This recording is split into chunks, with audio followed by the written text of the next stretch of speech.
Good morning, everyone. Seeing that most CPAG members are present, Dr. Torres, will you please call the roll to establish quorum? Roddy Bunchoi. Here. Dr. Corey Greenlaw. Here. Susan Connolly Fox. Mia Cooper. Jennifer DaCosta. Batunde Alori. Kelsey Crossan. Here. Holly Lalderly. Here. Amy Nguyen Hernandez. Here. Samara Palco. Angela Pascual. Here. Matt Peterson. Here. Joshua Salas. Here. Gabriela Tavishian. Here. Charlotte Vega. Here. We have a quorum. Okay, I hereby call the December 2025 meeting of the California Practitioners Advisory Group to order at 9 o'clock on the dot. I'd like to commence by saluting the flag. Please stand.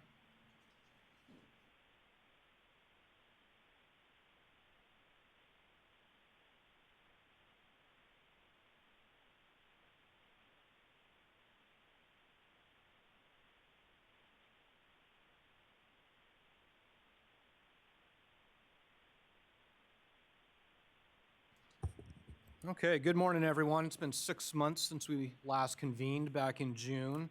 A lot has happened across the state and schools and districts over that time. I know a lot of us are preparing to wrap up the first semester of the school year. A lot of us are getting ready for winter break as well. I'd like to remind the public that the CPAG is a convening of educational practitioners. Members around this dais come from across the state and provide input to the State Board of Education on practical implications of decisions that they will be making. And there are diverse roles represented here. We have administrators, we have teachers, parents, board members, private schools, charter schools, support personnel, researchers, and thank you all for taking time out of your busy lives to be here to help in this important work.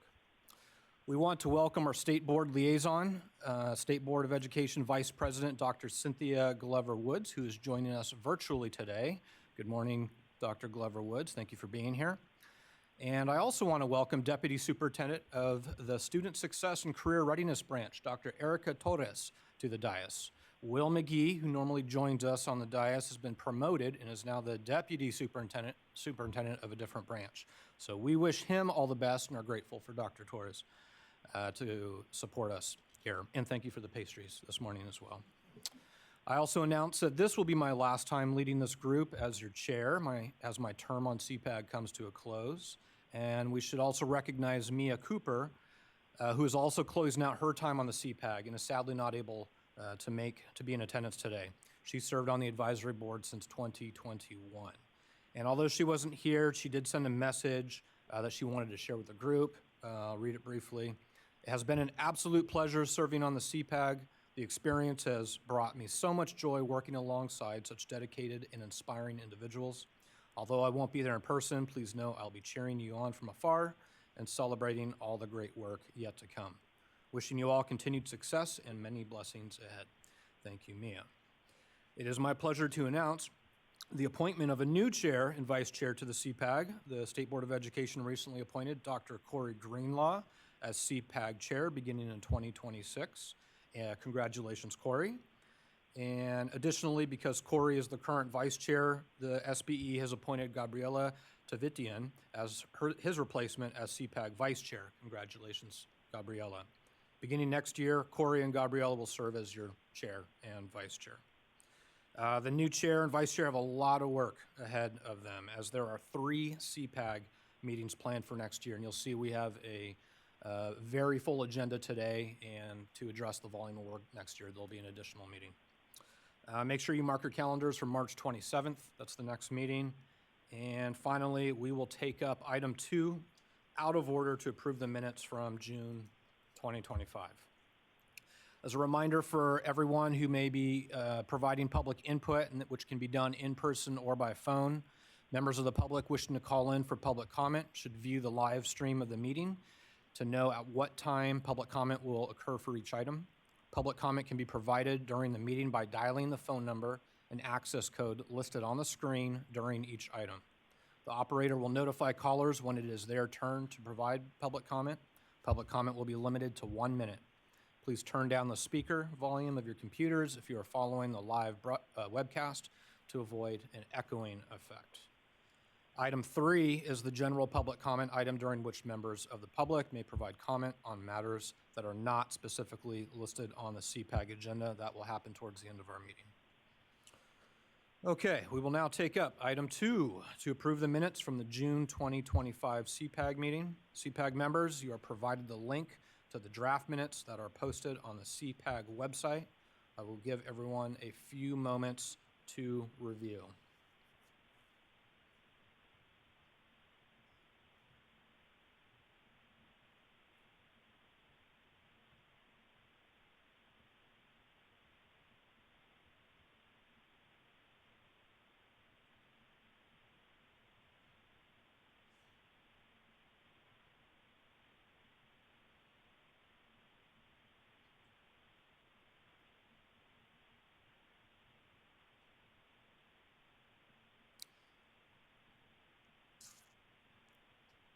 Okay, we will now take up public comment.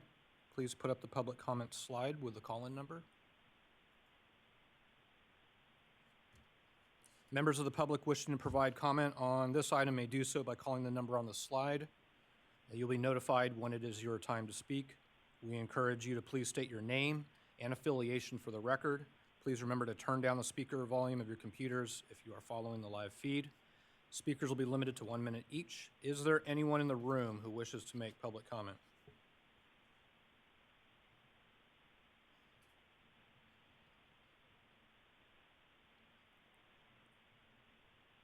There is no one in the room to provide public comment.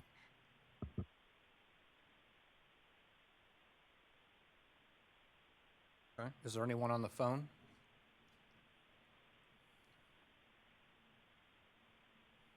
There's no one on the phones right now. Okay.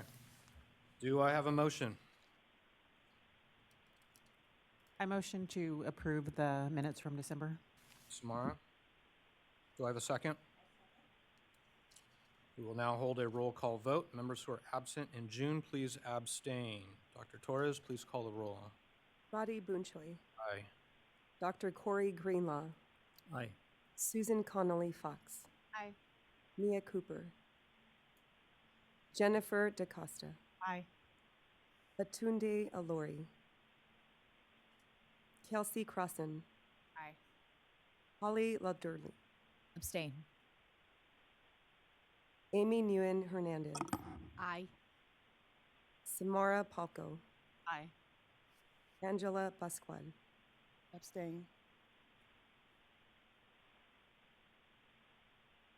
Matt Peterson, Abstain. Joshua Salas, Abstain. Gabriela Tavichian, Aye.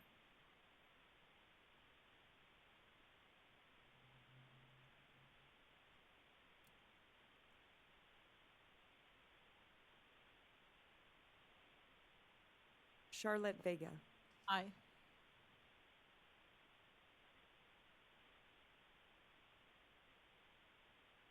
motion carries. Okay, thank you. Agenda 1 is an information item related to the California State and Federal Accountability System, review of the 2025 California School Dashboard and the 2026 Accountability Work Plan. This item will be presented by Cindy Kazanis with support from her colleagues from Analysis, Measurement, Accountability, and Reporting Division and the Professional Learning Support Division at CDE. Cindy, the floor is yours. Good morning, CPAG members, and welcome to those that are new. I was not able to be here back in June, so it's been a year since I've seen many of you. Just a little bit of echoes. Let me just get this microphone right. Today we have quite a bit of a slide deck to share with you and a lot of topics to talk about. We're going to mix it up. You're not just going to hear from me or Kim, who usually are at the dais, at least for state board meetings.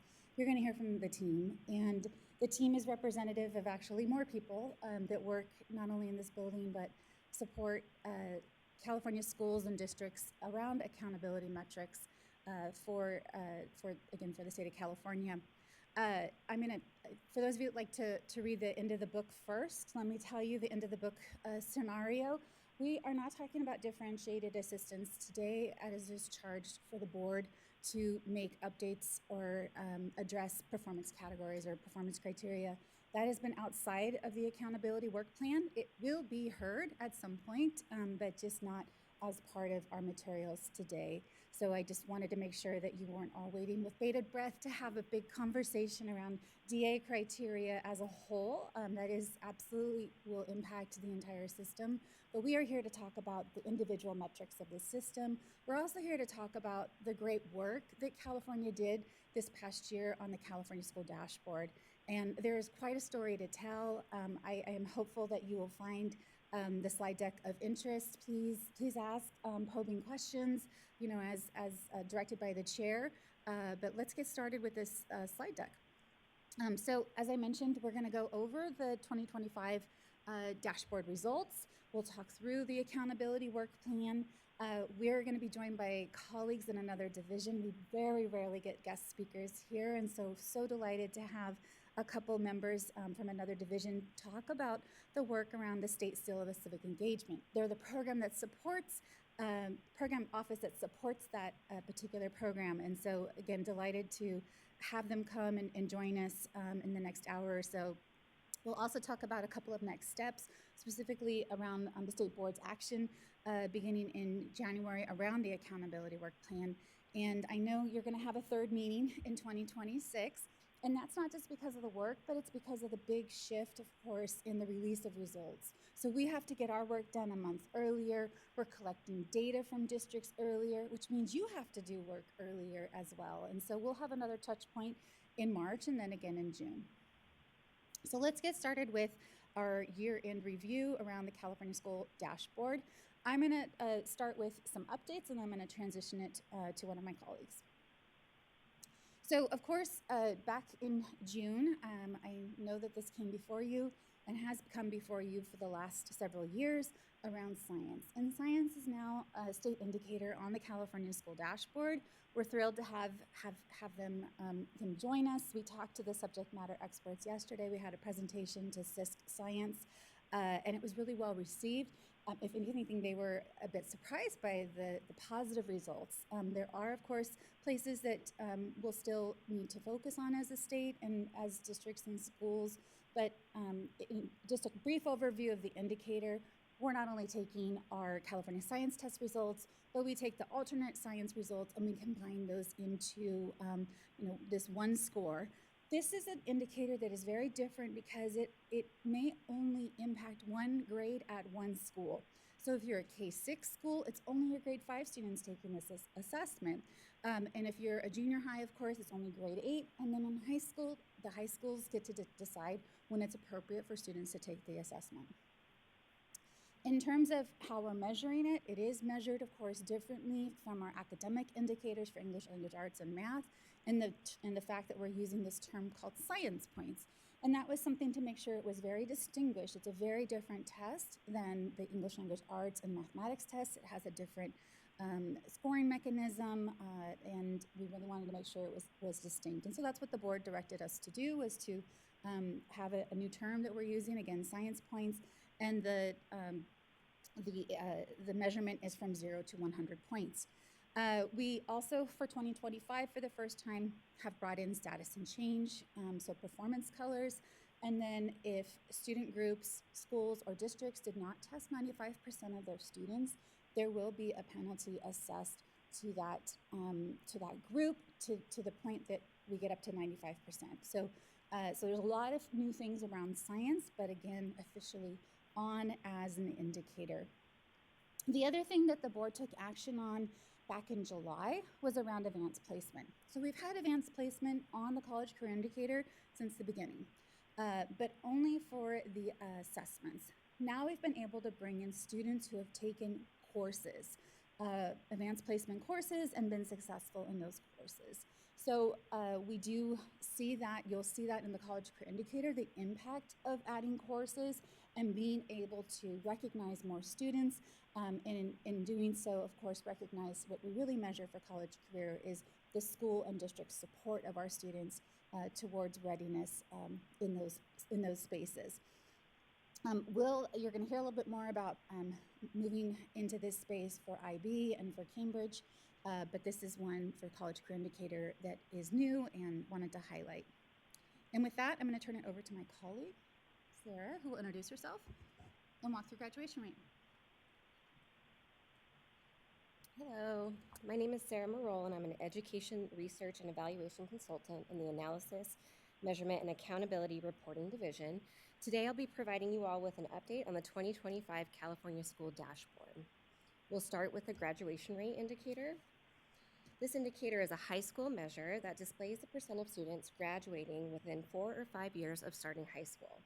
This year, California schools scored a green for the graduation rate, with 87.8% of students graduating, an increase of 1%. We also see on the bottom of this dashboard card the equity report, which provides more detail about how student groups are performing. Here we can see the majority of student groups earned a yellow or green in their performance, with one student group earning a blue. Here we can see the distribution of schools and districts who received a performance color on this indicator and the number of performance categories. Next, for the college and career indicator, this is another high school indicator that measures the percent of students who were prepared for either college or a career by their school and or district. This year, California earned a green on the CCI, with 51.7% of students considered prepared, an increase of 3.1%. The equity report, which is again displayed at the bottom of the card, shows that many of our student groups, again, earned in yellow or green on the performance, with 2 student groups falling within blue. And again, we can see the distribution of schools and districts who received a performance color for this indicator.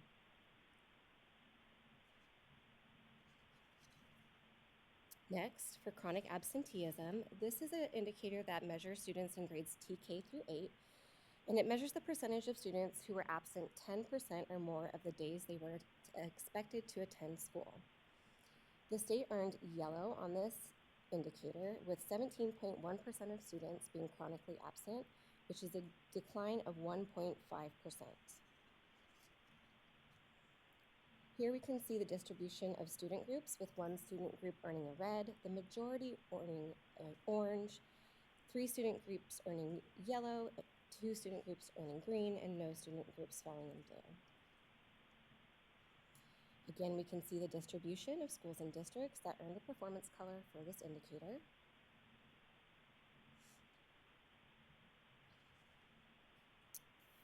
Next is the suspension rate indicator. This indicator is for students in grades TK through 12 and measures the percentage of students who were suspended for at least 1 full day at any time during the school year. The state earned a performance level of green, with 2.9% of students being suspended for at least 1 day. This is a decline of 0.4%. And looking at the equity report, we see again that the majority of students earned a yellow on this indicator, 1 student group earned a red, 4 student groups earned a green, and 1 student group earned a blue. Here again is the distribution of schools and districts who received performance color for this indicator.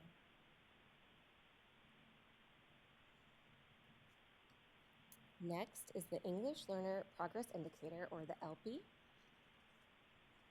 This indicator measures the progress English learner students are making towards English language proficiency at their schools and districts for students in grades 1 through 12. The state earned a performance color of yellow, with 46.4% of students making progress. This indicator maintained its performance at 0.7%. As a reminder, there is only 1 student group in this equity report, the long-term English learners, which earned a performance level of green. Here again can see the distribution of schools and districts who received a performance color for this indicator.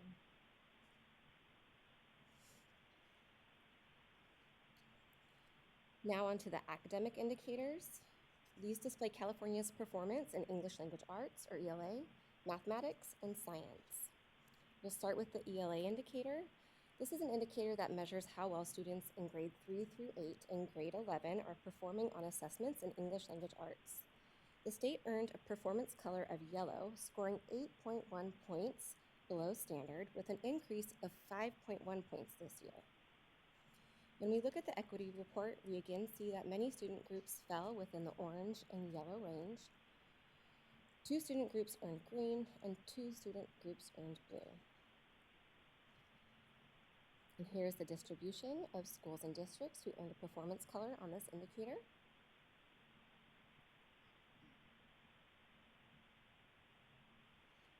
Next, for mathematics, again, this measures how well students in grades 3 through 8 and grade 11 are performing on assessments for math.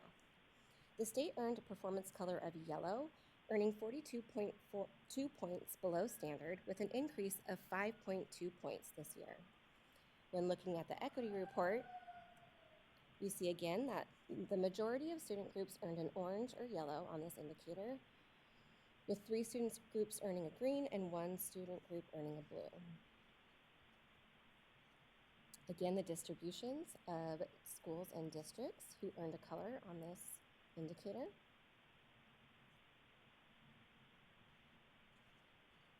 And finally, the science indicator. As Cindy mentioned earlier, this is new this year, and it measures how well students in grades 5, 8, and high school are performing in science. This indicator was displayed for informational purposes on the dashboard only this year. The state earned a performance color of yellow, scoring 52.6 science points and maintained at 1.5 science points this year. When we look at the equity report, we see 1 student group earning a red, while the majority earned an orange or a yellow. 3 student groups earned a green, and 1 student group earned a blue. Here again, we have the distribution of schools and districts who earned a performance color for this indicator.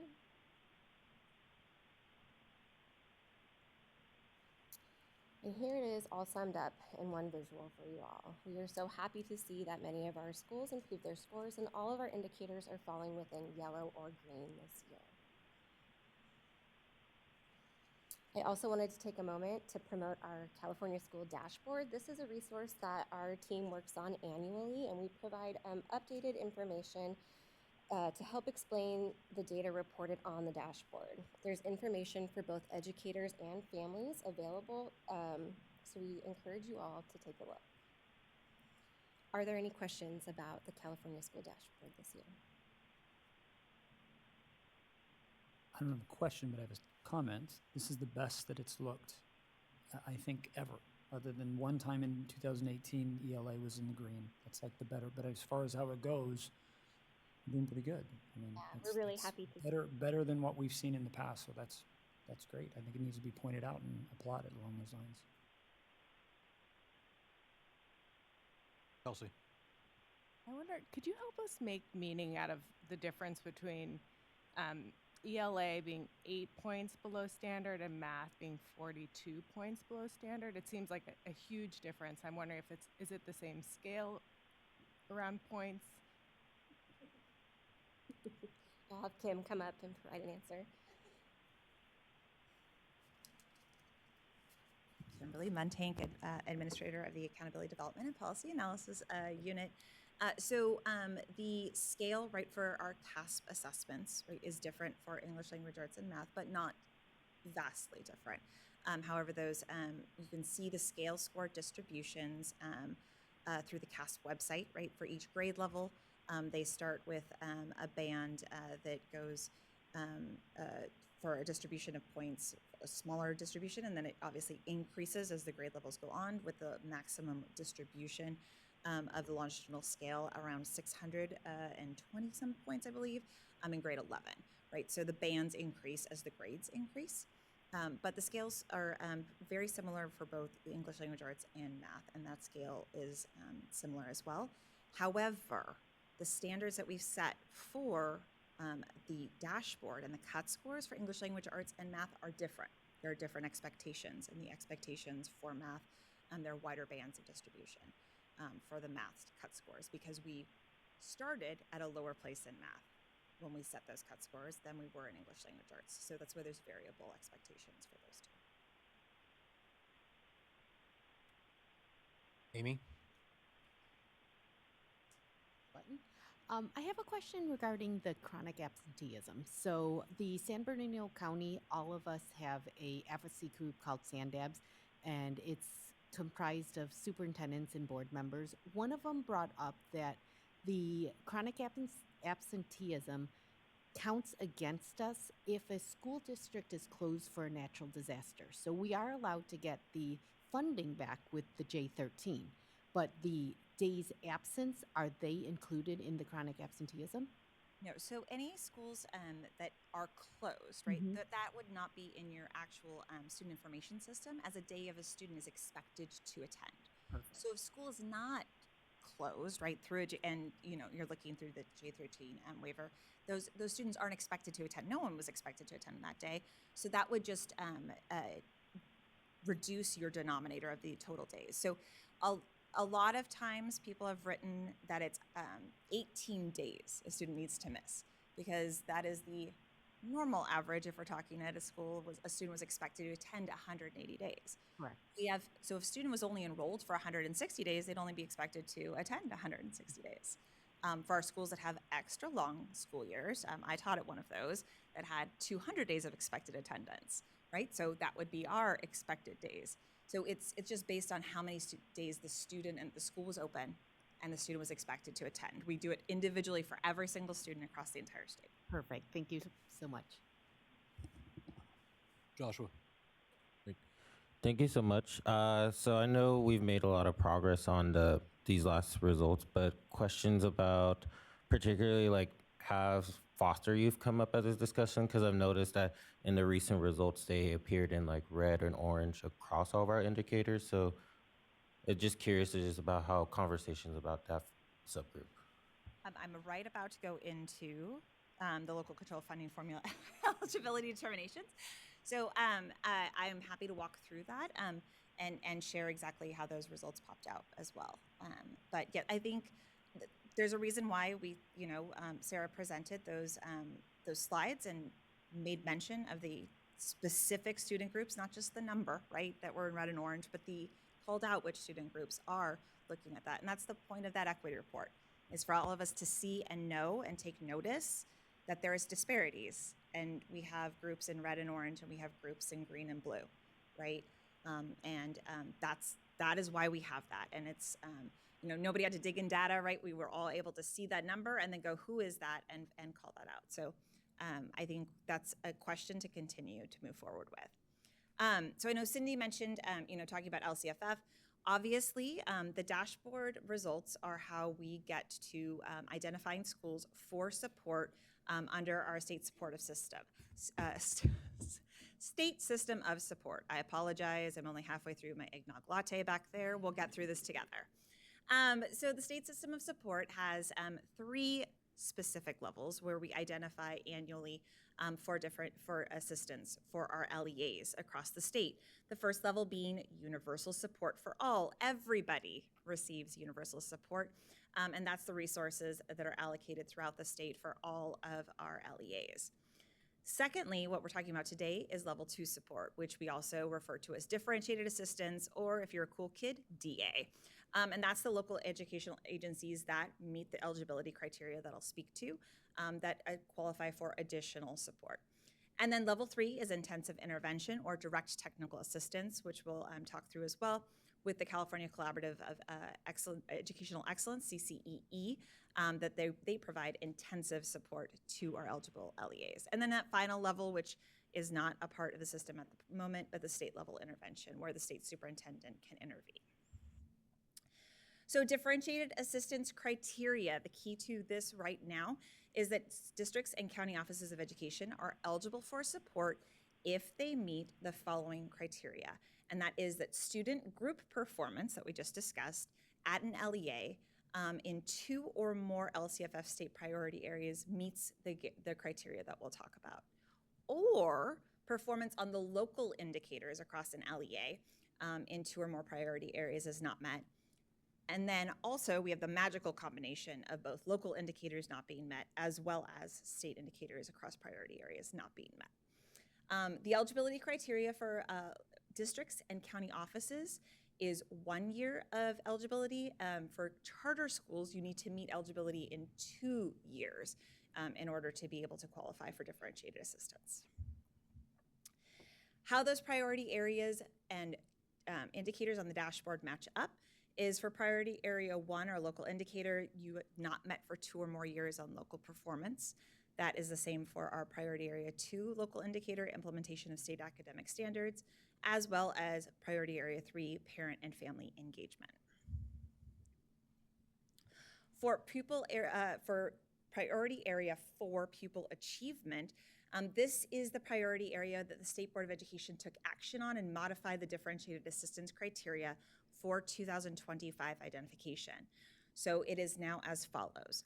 For all student groups except for the long-term English learner or LTEL student group, you must receive a red on both ELA and math indicators, or a red on ELA and math, or an orange on the other test, and or a red on the ELPB.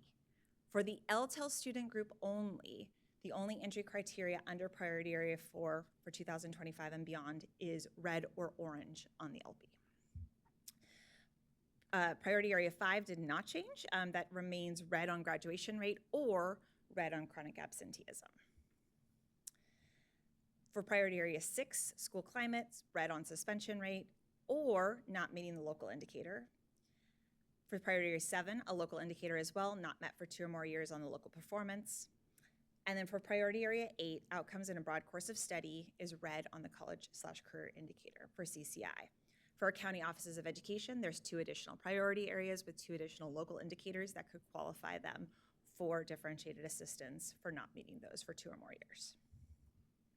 All right, with all of that being said and done, in 2025, based on the dashboard, 418 LEAs were identified for differentiated assistance, districts and county offices.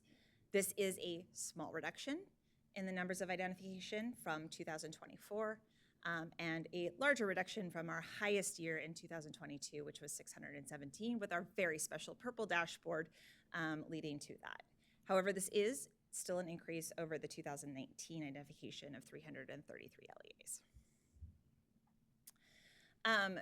Now, this is not the same folks. So we do publish this information because people are, districts and county offices are entering and exiting at the same time.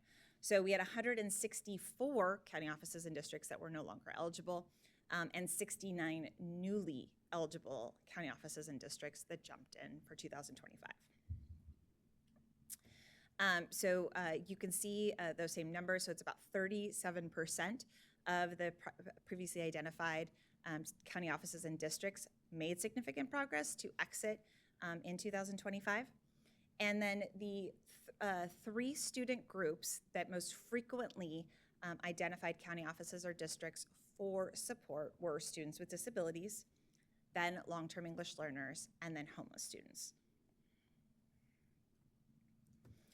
For charter schools in 2025, based on the dashboard, we have 135 charter schools identified for differentiated assistance, and that is down from 173 in 2024.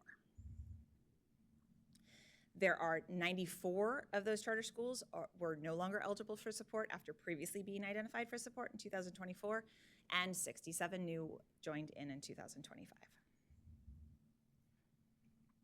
For charter schools, our 3 most highly identified student groups remain students with disabilities is still on the top, as it was for districts and county offices of education, then socioeconomically disadvantaged and English learners. Now, additional support is provided and identified by the state of California under geographic lead assistance criteria. This is a special identification that looks at eligibility if 1 or more student groups meets the differentiated assistance criteria in 3 or more consecutive years. So this is the same student group being consistently identified for support. In 2025, we have 78 districts that met that need. Finally, we have direct technical assistance criteria. This is when districts and county offices have 3 or more student groups meeting the criteria for differentiated assistance with 3 of the same student groups having to meet the criteria in the last 3 of the 4 years. Yes, that was a very fun little puzzle we just did together. If there are 2 or fewer student groups within the LEA, which for our smalls and things, that's a very common occurrence, all of the student groups need to have met the DTA criteria in order to qualify. So this is a fun little puzzle to walk through and see, but again, this is consistently, it's similar to GeoLead DA, but with a little bit more nuance.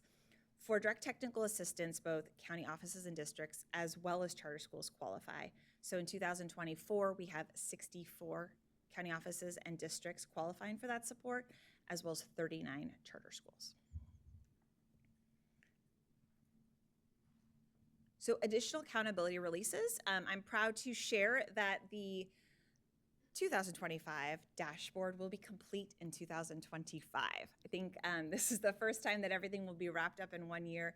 We are looking forward to releasing before the end of the month our growth data on the dashboard, as well as releasing our school level support under our federal support determinations, as well as our dashboard alternative school status 1-year graduation rate. So be on the lookout for those very shortly.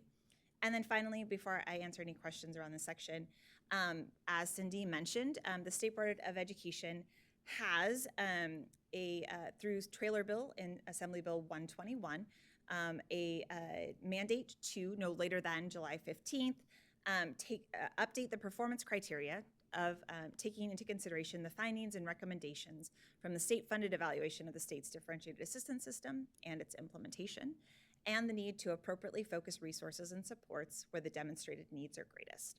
So the State Board of Education will consider options for these updates to differentiate criteria in 2026. And as she mentioned, that will be a future conversation for CPAG at an upcoming meeting. Any questions I can answer around differentiated assistance? Corey? Just for clarification, when the DTA and the GeoLeads DA, they are included in the numbers that qualify for DA above, correct? They are inclusive.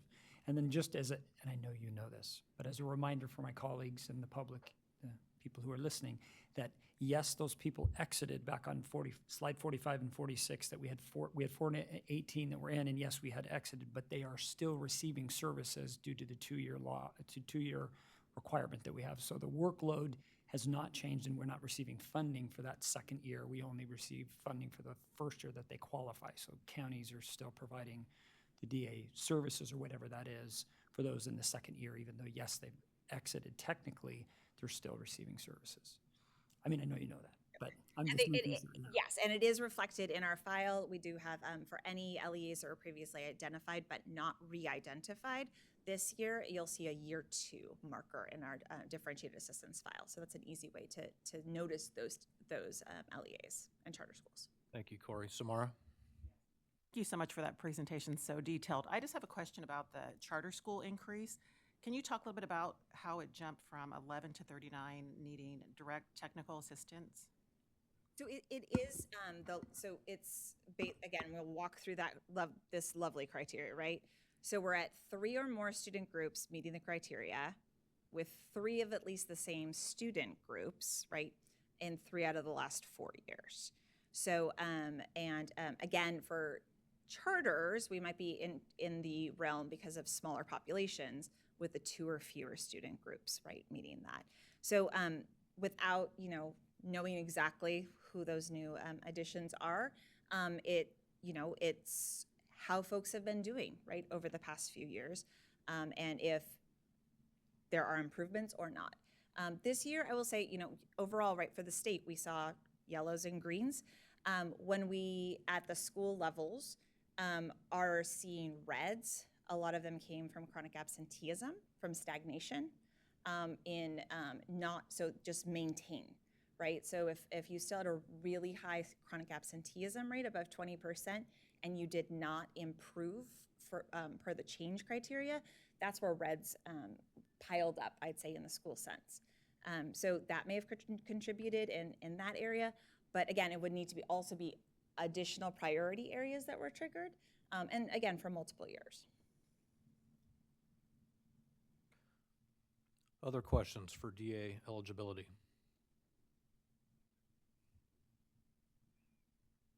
Okay, thank you. Let's continue.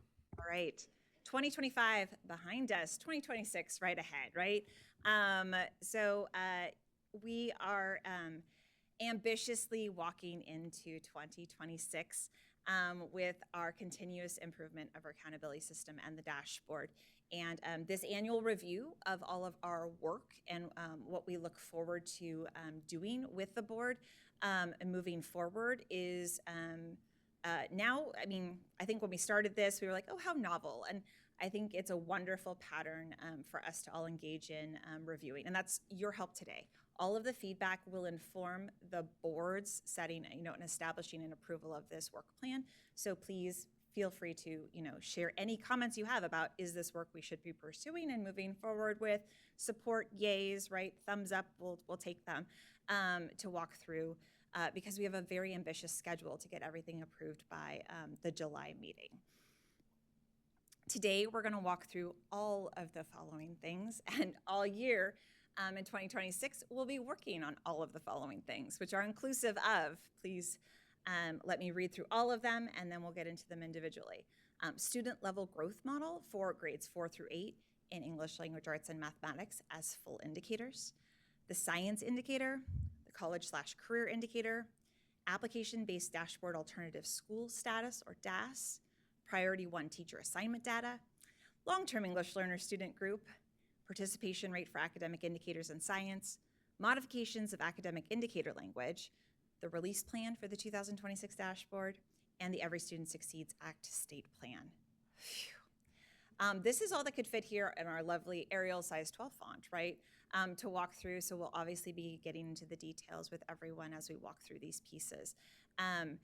Now, we also have on each of our slide sections the California School Dashboard Principles. Those principles were adopted by the State Board of Education in order to assist and anchor all of our future dashboard decisions and to guide the work forward. So we're very happy to have those as grounding, right? Just make sure that we are not doing anything crazy, and making sure that you are held to standards and the practices that of the established accountability system that we've had in place since 2017. So with that, are we ready to go to 2026? I see nods, we're ready. You guys can keep sipping your coffee, we're good. We're gonna start off with everybody's favorite topic, English language arts and mathematics growth, or just my favorite topic, which will be considered for full indicator status on the English, on the 2026 dashboard. As a note, full indicator status would mean that they adds the indicator to state and/or federal support determination criteria.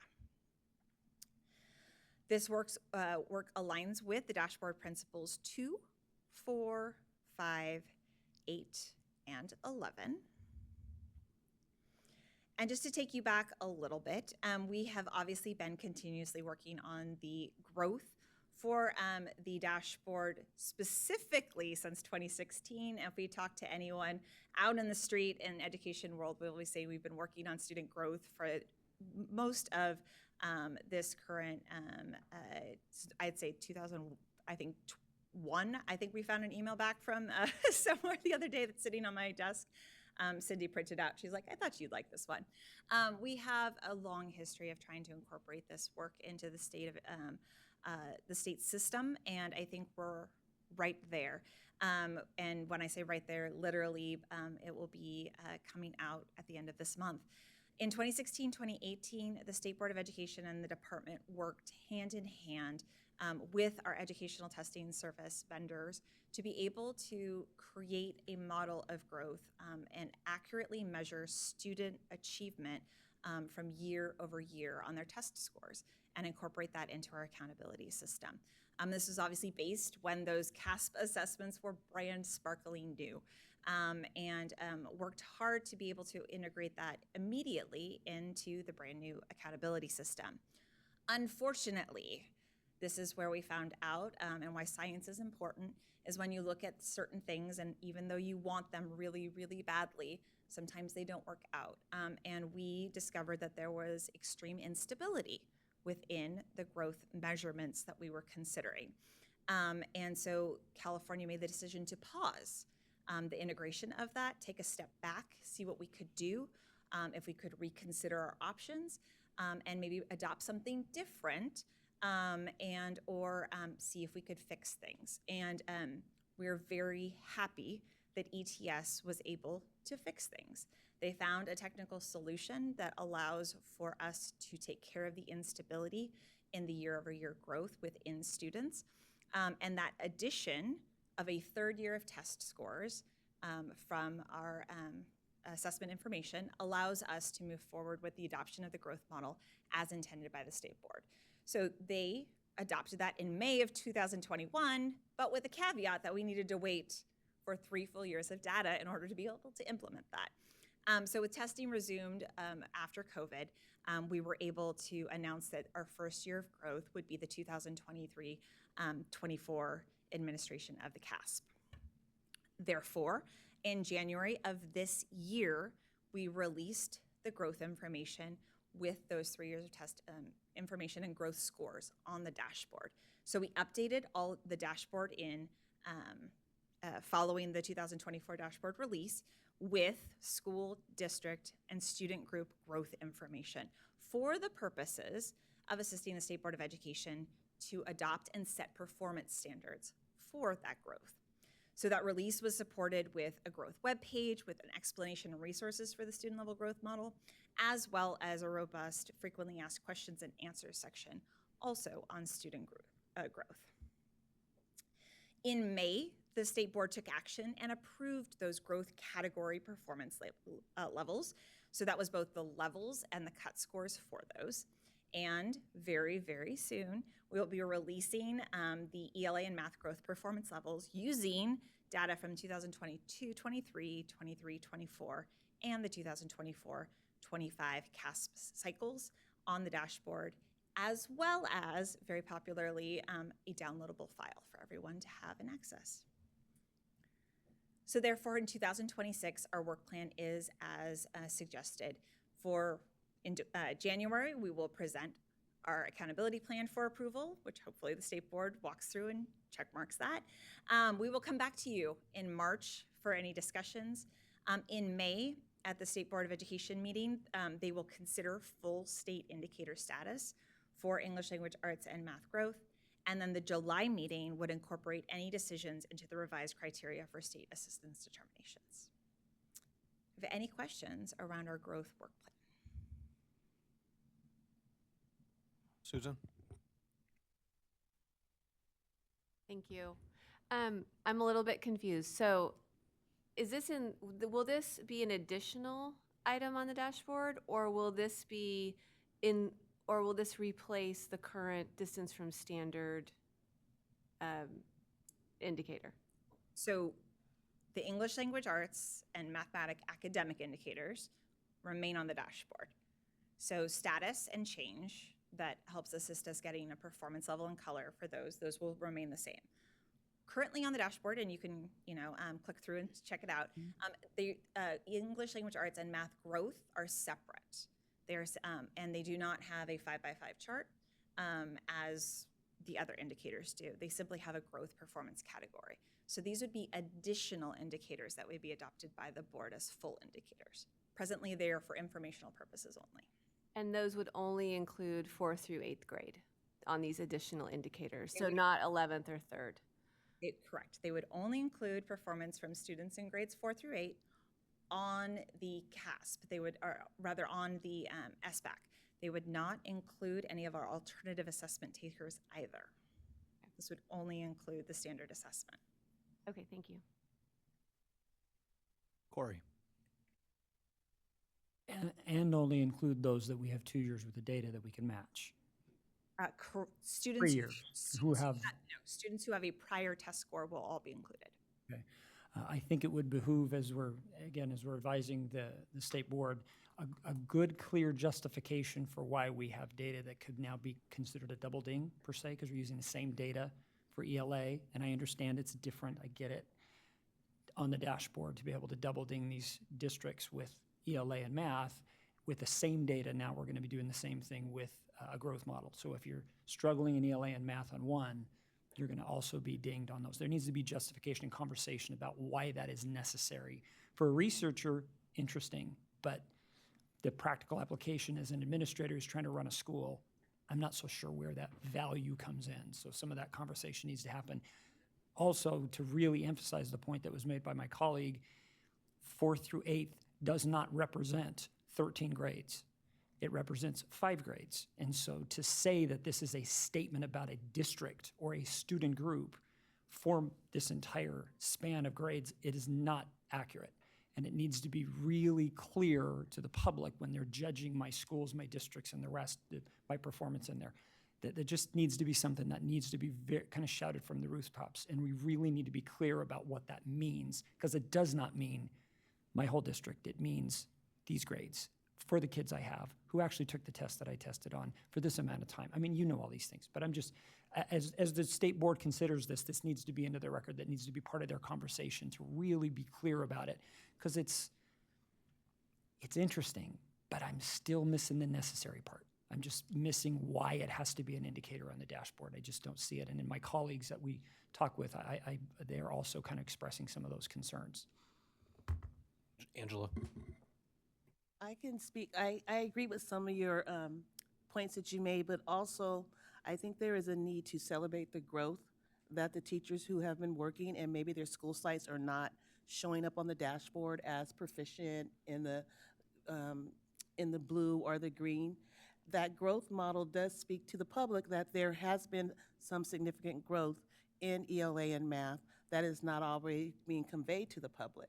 So when your school is consistently shown in the orange or the red, there's no indicator for the public to understand that there has been a certain amount of growth from the changes that have been implemented. So working with teachers, I know that it speaks to their efforts to get that message out to the public. While we may not be in the green or the blue, there has been significant growth. So while there may be a need to go back and tweak the model, I think it's important to keep a growth model out there for our public. Thank you, Angela. Any other comments or questions? Okay.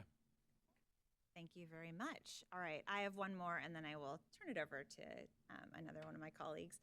Science as a full indicator for the 2026 work plan. So similar to growth, right? The other indicator that is currently in teal on the dashboard and shown for informational purposes only.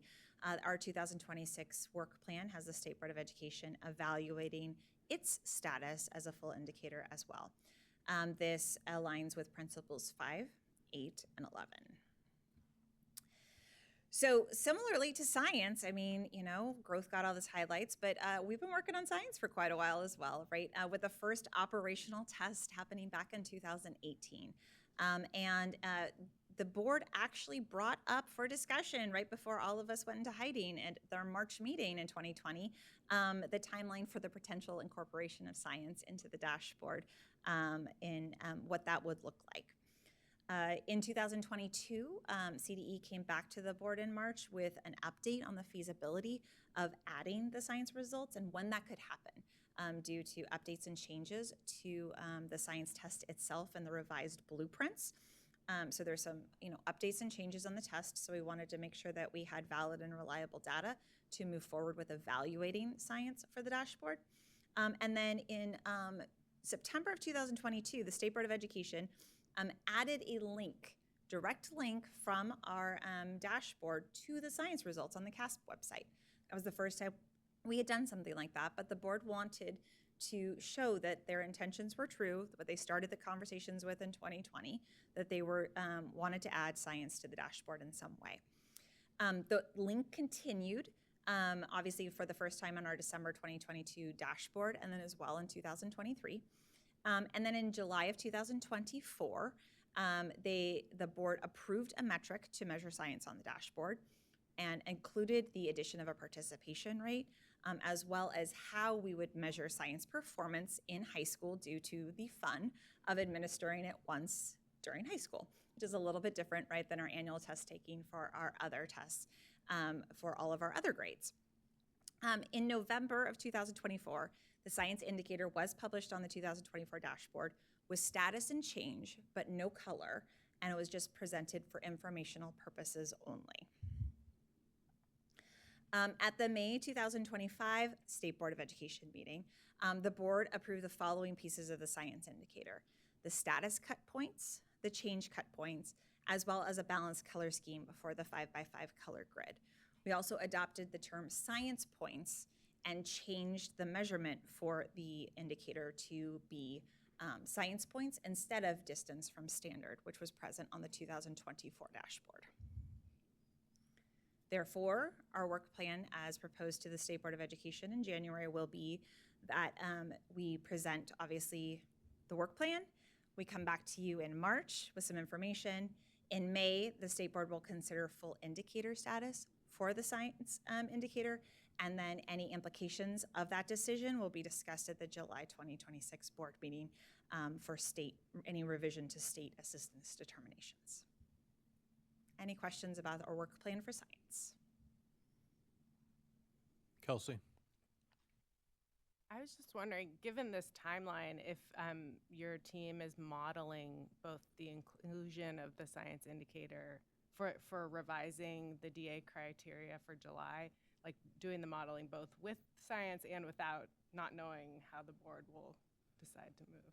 I think that would be a contribution, again, to the conversations that if we have with around that, because that's not up for conversation today, but I think you'll have an opportunity to share that feedback in March. Any other questions on science? Okay. With that, I will turn it over to my colleague, Catherine.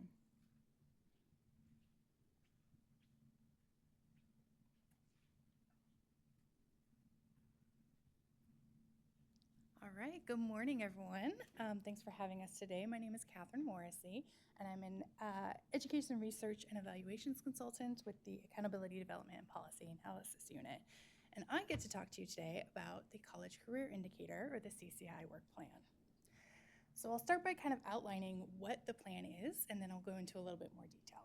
So starting out, we're going to have a study session. So the State Board of Education has asked that we hold a study session at their January meeting to kind of go over the CCI, where we're at, how we got there, and what their vision moving forward is. Additionally, we have been asked to evaluate International Baccalaureate, or IB courses. So similar to what was mentioned earlier by Cindy with the advanced placement courses, they are looking to also evaluate IB courses for possible inclusion. Additionally, we have been asked to look at Cambridge International, another type of program similar to AP and IB, with courses and exams, to kind of look at what the state is doing with those, and again, possible inclusion. Additionally, we'll be looking at the state civic engagement, again, for possible inclusion on the CCI for the 2026 dashboard. A little bit later today, you'll be hearing more about it, and we will have some questions for you and looking to get some of your feedback. We also have, because if that wasn't enough, we keep going with CCI, 4 additional possible career measures that we've been collecting data on, looking to evaluate to see if they could be included in the CCI as well. These are internships, student-led enterprises, simulated work-based learning, and the Armed Services Vocational Aptitude Battery, or the ASVAB, which is a military entrance exam. In addition, the State Board has indicated it would like to examine how other career measures, such as possible apprenticeships, may be addressed within the CCI, and how to make sure we're including all of our students, including those with extensive support needs. So, back to the CCI, a little background. The dashboard principles for the CCI are 2, 3, 4, 8, and 11, which is our continuous revision and improvement, which is why we're always looking at it. As a reminder, what is the College Career Indicator? It measures how well districts and schools are preparing its graduates for college/career. The development of the CCI, it was developed to provide a more complete picture of how well schools are ensuring students experience a broad and rigorous course of study that prepares them for college and career. It was originally included in July of 2016, with the first colors presented in 2018. And it's based on students in the four-year graduation cohort and uses specific criteria that can be assessed. Assessments and course completion data determine if students are prepared, approaching prepared, or not prepared. So diving into the 2026 work plan, as I mentioned, we will start with the study session at the January State Board meeting to get a better idea of the overall picture of the CCI, where we're at, where we're going, and what the vision is, or what for the board moving forward. Following that, we have the additional possible coursework inclusions. So the State Board has added the advanced placement courses, and in 2026 has asked to evaluate International Baccalaureate and Cambridge International as well. So we're working on that. The work plan for the State Seal of Civic Engagement. So in the 23-24 year, we started getting student level data on who is completing the State Seal of Civic Engagement. So we can see who's completing it, where they're from, the districts.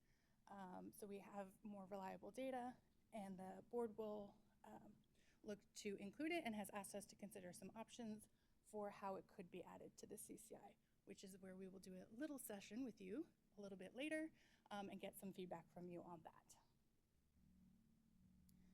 Again, those additional new career measures that we have now, I believe it's 5 years, have been collecting data on these measures for possible inclusion, internships, student-led enterprises, simulated work-based learning, and the Armed Services Vocational Aptitude Battery.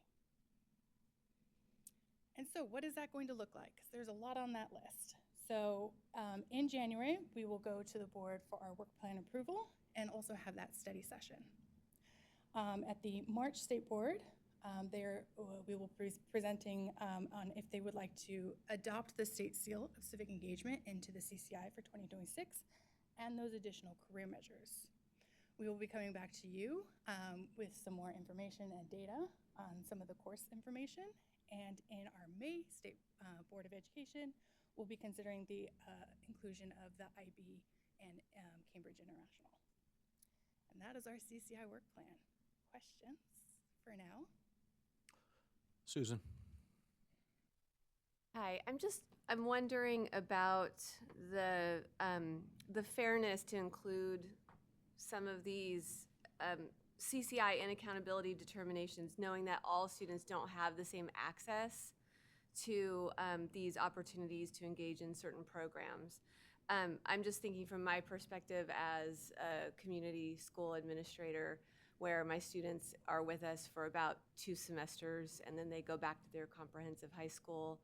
And sometimes they're even there for shorter periods of time. So they can't really access or fully engage in the types of things that that other students can participate in. So how are we measuring those students, and is it fair or equitable to have an indicator that some students, they can't access the way to make progress on that indicator? So currently right now we have 11 different measures on the CCI, and they range. We have kind of some that we put in the career bucket or some that we put in the college bucket. And so the board has adopted a wide range of measures in the hopes of reaching several of the students. So it could be things such as completing CTE pathways.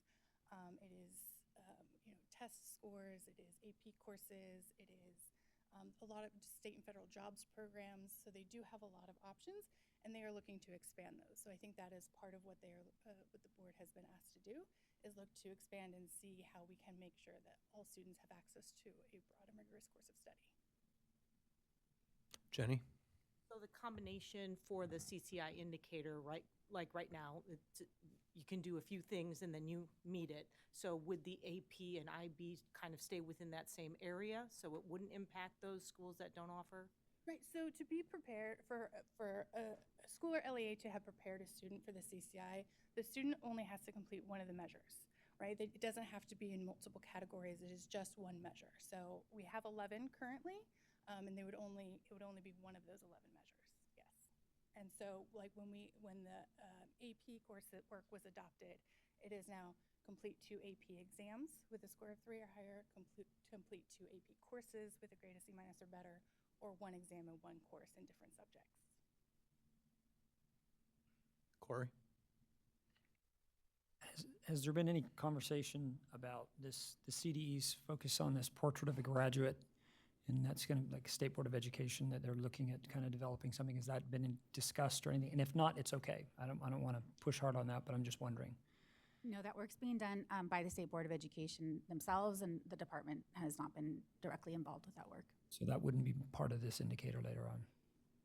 Maybe, okay. I don't know. It's not part of the 2026 accountability work body at this language. point, We don't know. Corey, if you'd like to add it. Like, No. I'm not trying to give you more work. I'm just wondering, knowing that that's an initiative right now, and it's been really something that districts are doing, and I just wonder how that'll shape college and career, because that's really the vision, I think, of that work at some point.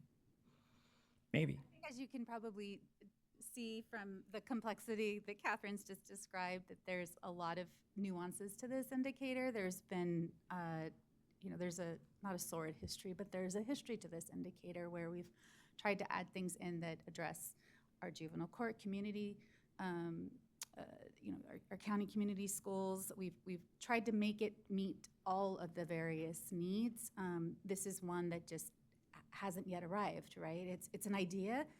How do we collect data on it? How do we start to analyze those data? Like, we could be years away from that even being put forward into the indicator. Just wondering. Absolutely. Great question. Great question. I'm happy to take it. Thank you, Cindy. Charlotte? Thank you for the presentation. Question about the state seals. Has there been any discussion, in addition to the state seal of civic engagement, about possibly including the state seal of biliteracy? State seal of biliteracy is one of the measures on the CCI, yes. Angela? I know you mentioned AP courses. Is dual enrollment one of the indicators? Yes, we have college credit. Okay. Dual enrollment. Okay, thank you. And we will talk about all those indicators at our little session a little bit later. Any other questions? Thank you, Catherine. I do have one question. Over the years, we've been adding indicators to the CCI. And for this study session in January, does the state board have a rubric or a set of criteria or parameters that inform the viability of additional indicators to the set? Excellent question, and I will phone a friend. Presently, the board does not. There originally was a established rubric that worked forward, and as we moved to add things, that rubric did not fit with the board's ideas of what they wanted to adopt. And so moving forward, beginning in 2018, the board looked at additional options that might not fit in that same rubric. The original rubric was very centered on college proficiency, right? And a set of being successful in college. And they didn't feel that a lot of these career measures should be measured upon, right, measuring a career measure on college success. So moving forward, we provide and present evidence that we have, and then share that with the board, but there's no direct rubric of success necessary at the present time. Okay. Any other comments? Jenny? It's a growth question, I know. I just wanted to know if there is a plan or an idea that the state is going to measure growth beyond 8th grade? It's an actual growth question. I do have a busted toe, so it's kind of hard. So growth, no. So there is no, the model that was adopted by the State Board of Education and our current CASP testing system does not allow for the evaluation in a valid and reliable way through grade 11, because the prior test, the alignment of the test scores to skipped grades was not seen as something that was viable for alignment within our system. So there is no anticipation or expectation of adding grade 11 growth. Or any anticipation of assessing 9 and 10? That is not my area, and no, there's no current plans in the conversations that was at the November 2025 meeting around the future assessment plans that spoke of any additional grades for high schools testing.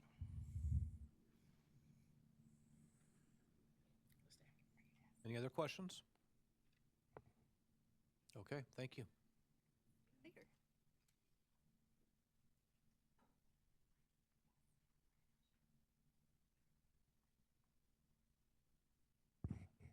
And CPAG members, I think this might be a good opportunity to take a brief break. So let's go ahead and hold on the next section, and we'll come back in 5 minutes. Okay, thank you.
Welcome back, everyone, from break. And we're going to jump right back into it. But before, let me ask Dr. Torres to please call the roll to establish quorum.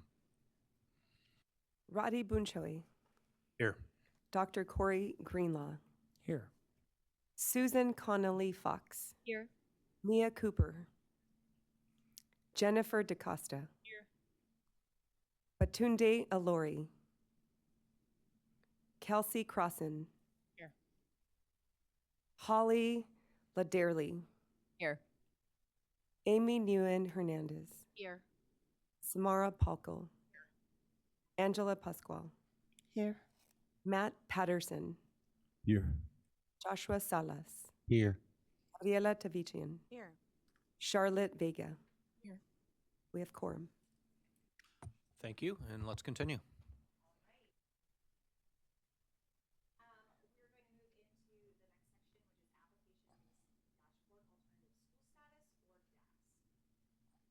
And the work plan for 2026 includes an evaluation of the application-based DAS criteria as the board addresses, as the criteria addresses credit deficient students.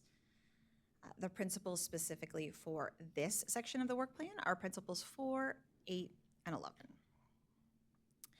Now, if you are not that familiar with Dashboard Alternative School Status, I will give you a quick primer on how that looks for our oh my goodness gracious, our accountability system. There we go. I finished up the latte and now it's in.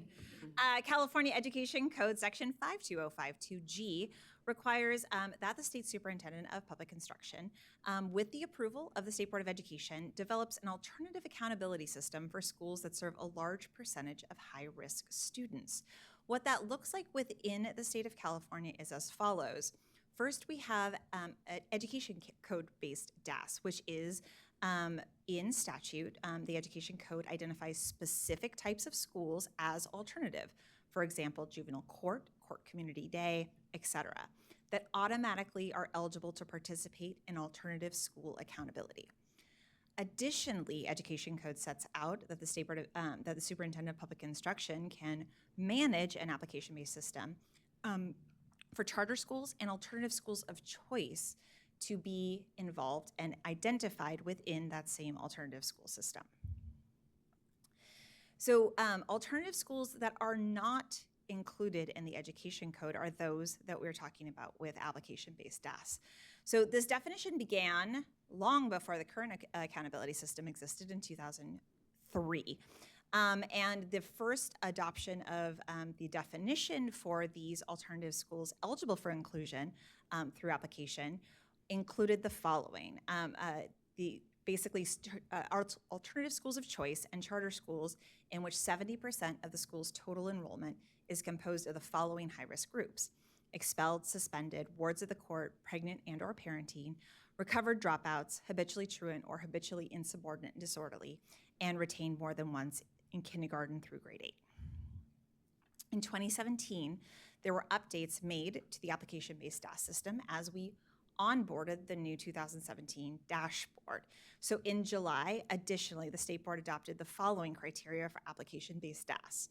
So they defined recovered dropouts based on Education Code Section 52052.3 B as students who are designated as dropouts pursuant to the exit and withdrawal codes in CalPADS, or left school and were not enrolled in a school for a period of 180 days. They included students who are credit deficient, defined as 1 semester or more behind in the credits required to graduate on time, students with a gap in enrollment, students with high levels of transiency, foster youth, and homeless youth. In 2025, we did bring this to the State Board of Education, and it was on the 2025 Accountability Work Plan to make modifications, and the board removed wards of court from the application-based DAS criteria that had previously been established in 2003. So our work plan presenting to the board in 2026 will be for the board to consider DAS application criteria around credit deficient students and a modification of the criteria to address that issue. Are there any questions around the work plan? Any questions? Okay. All right, thank you. Next, we have priority 1 teacher assignment data. So the goal for the priority 1 assignment data is to, for this year, is to align teacher assignment data terminology.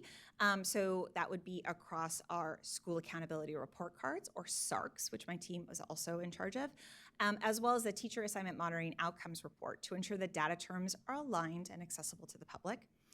And in light of that, to obtain additional interest holder feedback, including on interdistrict comparisons. So the state board would seek additional feedback and guidance related to priority 1 teacher assignment data on the dashboard, including considerations for interdistrict comparison data. The effort should reflect the intent of the State Board of Education and the CDE to engage with external agencies and partners in shaping future enhancements and ensuring meaningful collaborative input.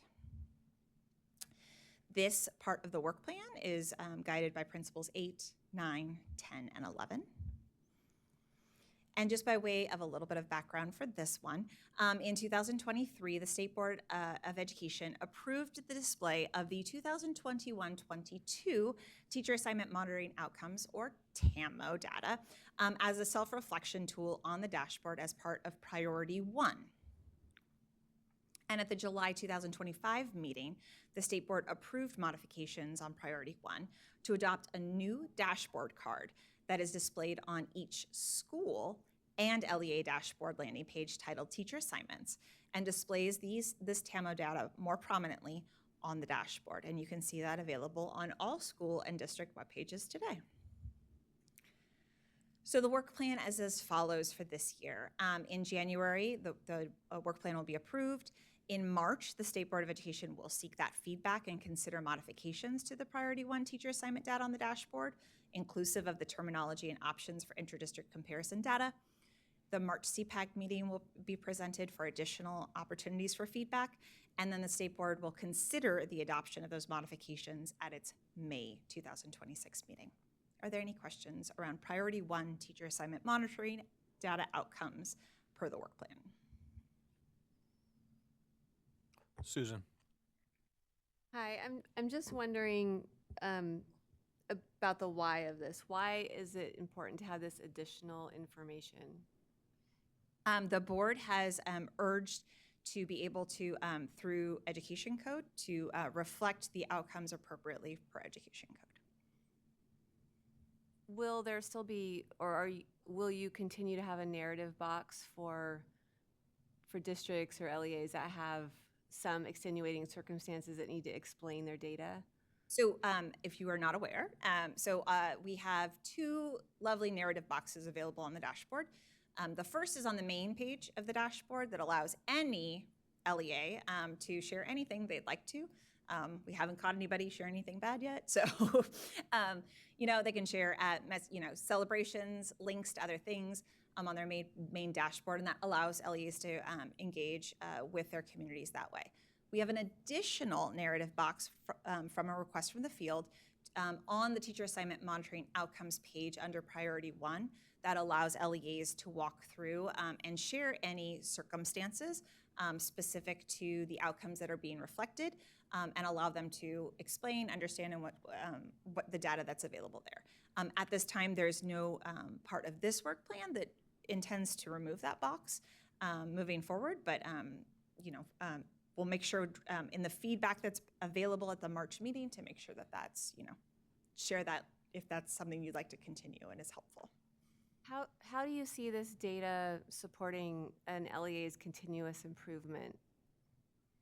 I think that is part of the feedback that will be received, and see how this information can move forward from.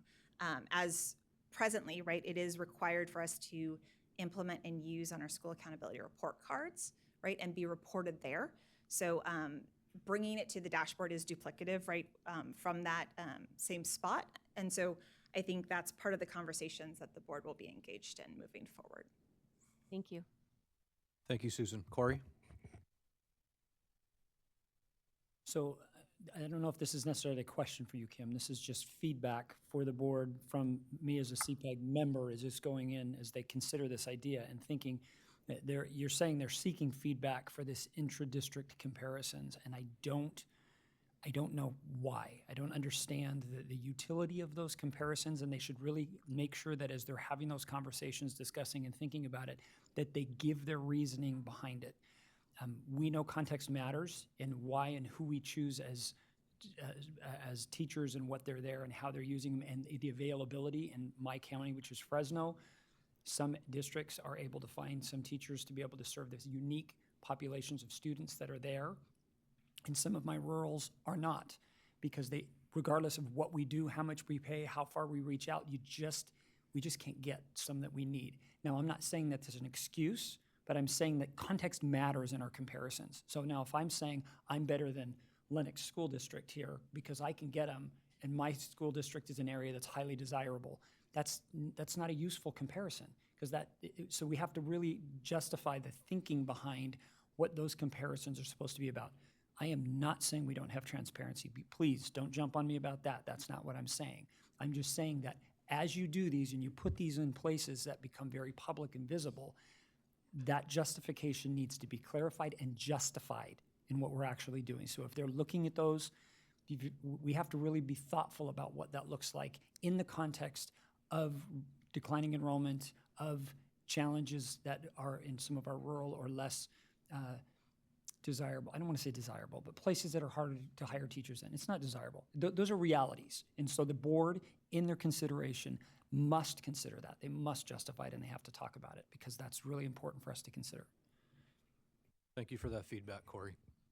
Other comments or questions? Okay. And I will turn it over to our final colleague, Irit.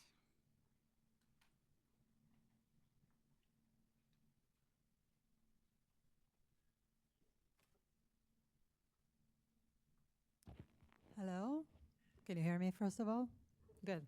My name is Irit Winston, and I'm an educational programs consultant in the Analysis, Measurement, and Accountability Reporting Division. The next two components that I will speak about as part of the 2026 Accountability Work Plan are the LTEL Student Group Long-Term English Learners and the Academic Indicator. So the LTEL Student Group Work Plan component includes two indicators, the English Learner Progress Indicator and the Suspension Rate Indicator. For the LP, the CDE plans to work to expand the LP calculation to include students who have recently reclassified to fluent English proficient status. For the suspension indicator, the CDE would like the SBE to consider whether modifications for LTEL students in the suspension rate indicator are warranted. The work on the LTEL aligns with dashboard principles 5, 8, and 11.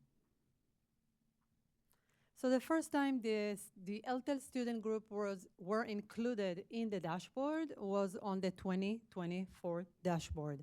And the definition is the following. Long-term English learners defined as pupil who has not attained English language proficiency within 7 years of initial classification as an English learner at code section 52052. We emphasize that this definition is here for accountability purposes. So here you can see two columns. On the left, you see the 2024 dashboard. Those are the indicators that the LTEL student group were included with performance levels. And the indicators are suspension rate indicator, graduation rate indicator, CCI, chronic absenteeism indicator, academic indicators, ELA and math, and the LP. In addition to the 2024 dashboard and the indicators, we also have on the 2025 dashboard the science indicator with performance levels and the growth model with performance categories. So the CDE will evaluate the following in 2026, inclusion of RFEP in the English Learner Progress Indicator. Currently, the LP calculation include EL students who progressed one LP level and or maintain the highest level. And the plan is to add the RFEP student group to the LTEL student group into the LP calculation. The second component is the LTEL student group in the suspension indicator. We brought the work plan before the State Board of Education on last year. However, it didn't get to be fully presented because we had a heavy load last year in the 2024 dashboard work plan, and we will bring it again and continue the simulations for the 2025 work plan. So here again, the CDE will explore expanding the LP calculation to include students who have recently reclassified to fluent English proficient status. The policy timeline for the work on the long-term English learner student group is as follows. So in January 2026, the State Board of Education will be kindly asked to approve the work plan for 2026. Then in March, we will have a State Board meeting, and the CDE will request that the State Board of Education will consider the proposed changes to the suspension 5x5s for LTELs. Additionally, on March, we will come here in front of you, CPAG members, to explore data around adding RFEPs as an additional level to the LP for LTELs. In May 2026, at the State Board meeting, we will seek for the State Board of Education to consider adding reclassified students as an additional level to the LP for LTELs.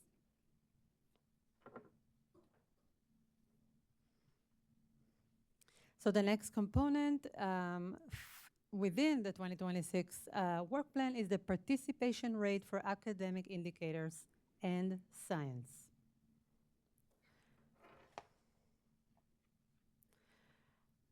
The CDE plan to explore removal of the participation rate grace periods for the academic indicators and the science indicator. The work aligns with dashboard principles 4, 8, and 11.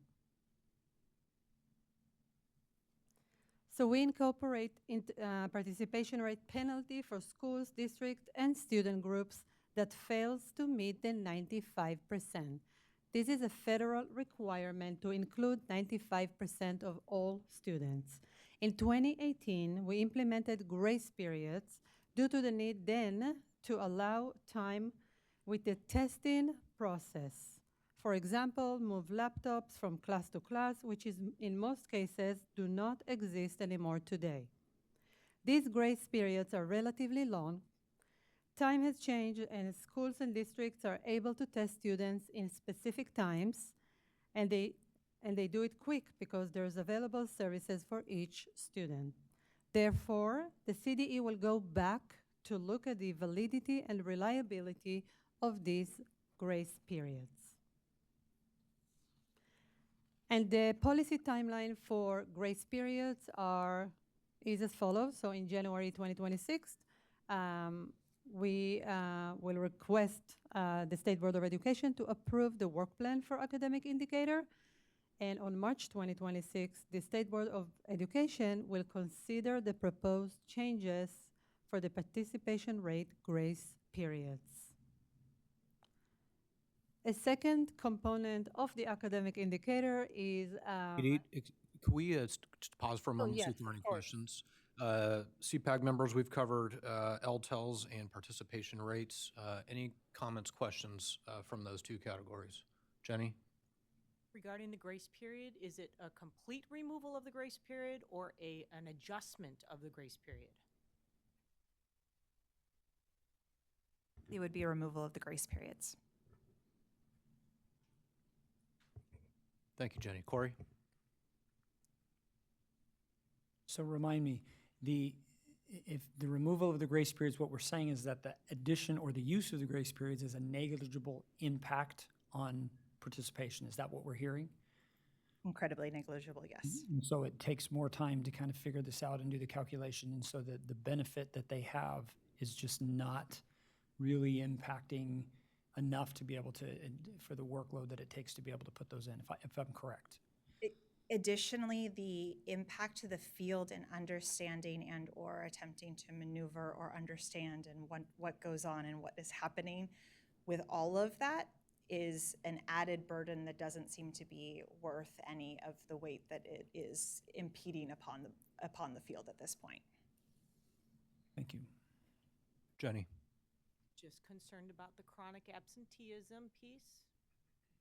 For Students being absent and not being present for the time of testing and how that's going to impact schools when they can capture students during that period.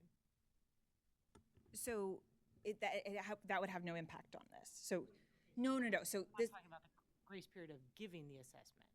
no. So okay. So LEAs choose now, and again, very different than when we were first implementing CASP back in the day, and it was you had 3 months to give the assessments, right? And folks opened their window on as soon as they hit the minimum days, right? And it went all the way to the end of the school year. And we were passing around, where the laptop carts were going around from classroom to classroom, right? People are taking out devices, only one grade could test at a time, et cetera. That was the original. So the windows were huge and you didn't get to choose them. They were chosen for you. Now, LEAs go in, they register for exactly the window of time that they're saying, our testing is here, this is when it is. Folks are allowed to call ETS and, talk to their support agents, extend the time, right? If circumstances happen, I need we need to go all the way to the end of the school year. Those are all welcome and available, right? So to manage the windows of participation and going through. So all of that stays the same. What changes is we have these grace periods that are like within and based on how long it sets for. I believe it is like 10 pages in the technical guide of diagrams explaining these that again aren't there. It doesn't apply to the current situation and that we're seeing and testing patterns that folks are going through, and people get really concerned about them. I'm like, this isn't something you should be burdened by. So that's what we're trying to just eliminate and alleviate for folks, and know that you have your window. Test your students during your window. If you need extra time, call them and get them, and you're good to go. All's well. Yeah. Susan? I just wanted to clarify. So the grace periods, if you have a student, for example, who enrolls a week before the test window closes, is the grace period, is it something that says that you don't need to test that student because they enrolled so late? Only if you set a really large window. So this is the piece of, so yes, but no. In most circumstances now, there is no last end grace period because you had to have a very large window in order for that to count and participate, right? So people are setting smaller windows so there are no grace periods even being applied to it. But originally it was, yes, so if you set your grace period up, students who disenrolled in the beginning of your testing window and or enrolled at the end of your testing window would not be required to test. However, if you set a 3-week window, you did not have any grace period or anything around that anyhow. So that wasn't available to schools or districts. So have you looked at how this would affect particular types of programs? Yes. So that's all the information that we will present to the board and walk through. Okay, thank you. Thank you, Susan. Any other comments or questions? Okay, continue. Okay, the second component of the academic indicator is a modification of academic indicator language. So the CDE plans to modify language around academic indicators to address concerns with the continued use of the word standard. So the State Board of Education specifically requested that the CDE will already update some of the language on the academic indicator in the 2025 dashboard, in publicity materials such as flyers, the dashboard card, etc., etc. So we have updated the meeting grade level standards to meeting proficiency standards. Additionally, we updated the standard MET or standard to level 3/proficient. So the policy timeline for the language accommodations is as follow. On January, the State Board of Education will approve the work plan. On March 2026, the CDE will explore requests to make additional modifications to the academic indicator language with you, members of CPAG. And finally, on May 2026, we will come in front of the board, and the State Board of Education, with your recommendation, will consider additional modifications to the academic indicator language. Thank you. Any questions? Corey. And this might be a Cindy or Kim question, but how does this, the change in this language relate to kind of how the board has been looking at level 2 as meeting standards or something along those lines? That came out, there was a bit of a change in what the public communication was about where students from 2 and above were considered meeting standards. How does that relate to that? Absolutely. So the State Board of Education, to your point, has spent a great deal of time making changes in the assessment space, and that never really moved over into the accountability space. So this particular piece of the work plan, which is the reason why it's at the very end of the work plan, was an add-on because we realized that they were having conversations in one space and just thought it would automatically be put into accountability. And you know how this branding of the academic indicator, DFS, is very, like, it's now it's used all the time, right? So for us to get out of this this pickle, we are going to address it head on and have the board, give us specific direction on what they want to see moving forward, so that in the assessment space, we also have alignment in the accountability space. So I guess if I'm to be more succinct, this is a work in progress, and if anything, we want to make sure that we are consistent in each of the programs. Any other CPAG response to the academic indicator language? Okay, thank you. Thank you, Arit. So we are going to shift from our work plan conversations to hear from our program experts, and specifically learning about the State Seal of Civic Engagement directly from those who support the field on this very cool program. And so I would like to take the time to introduce Monique McQuain, who is a fellow division director responsible for professional development and support, and she can give you her actual title. So welcome, Monique, and Sarah, I know she'll be introduced as well. Thank you. So thank you, Cindy, and thank you for allowing us to join you today for your time and for being able to present for your mini study session on the State Seal of Civic Engagement. I am Monique McQuain, the Director of Professional Learning Support Division here at the department. And with me is my colleague, Sarah Smith. She is the lead education programs consultant for many history, social science topics. And one of them that she is an expert in is our State Seal of Civic Engagement. We're very proud of how she leads this work. And I'm going to hand it to Sarah to present. So thank you. And we look forward to answering questions. Thank you, Monique. Good morning, everyone. Thank you for inviting us here today. This is a topic I could talk forever about, I feel like, lately. So with that, I'll get started. Monique has introduced me again, Sarah Smith. I'm the Education Program Consultant for the State Seal of Civic Engagement. Also on the screen, but not with us today, is Julia Agostinelli. She is our Education Administrator that also oversees the State Seal of Civic Engagement and the related California Serves program. But today I am just going to talk about the State Seal of Civic Engagement, and I want to start with a brief overview and background of the program.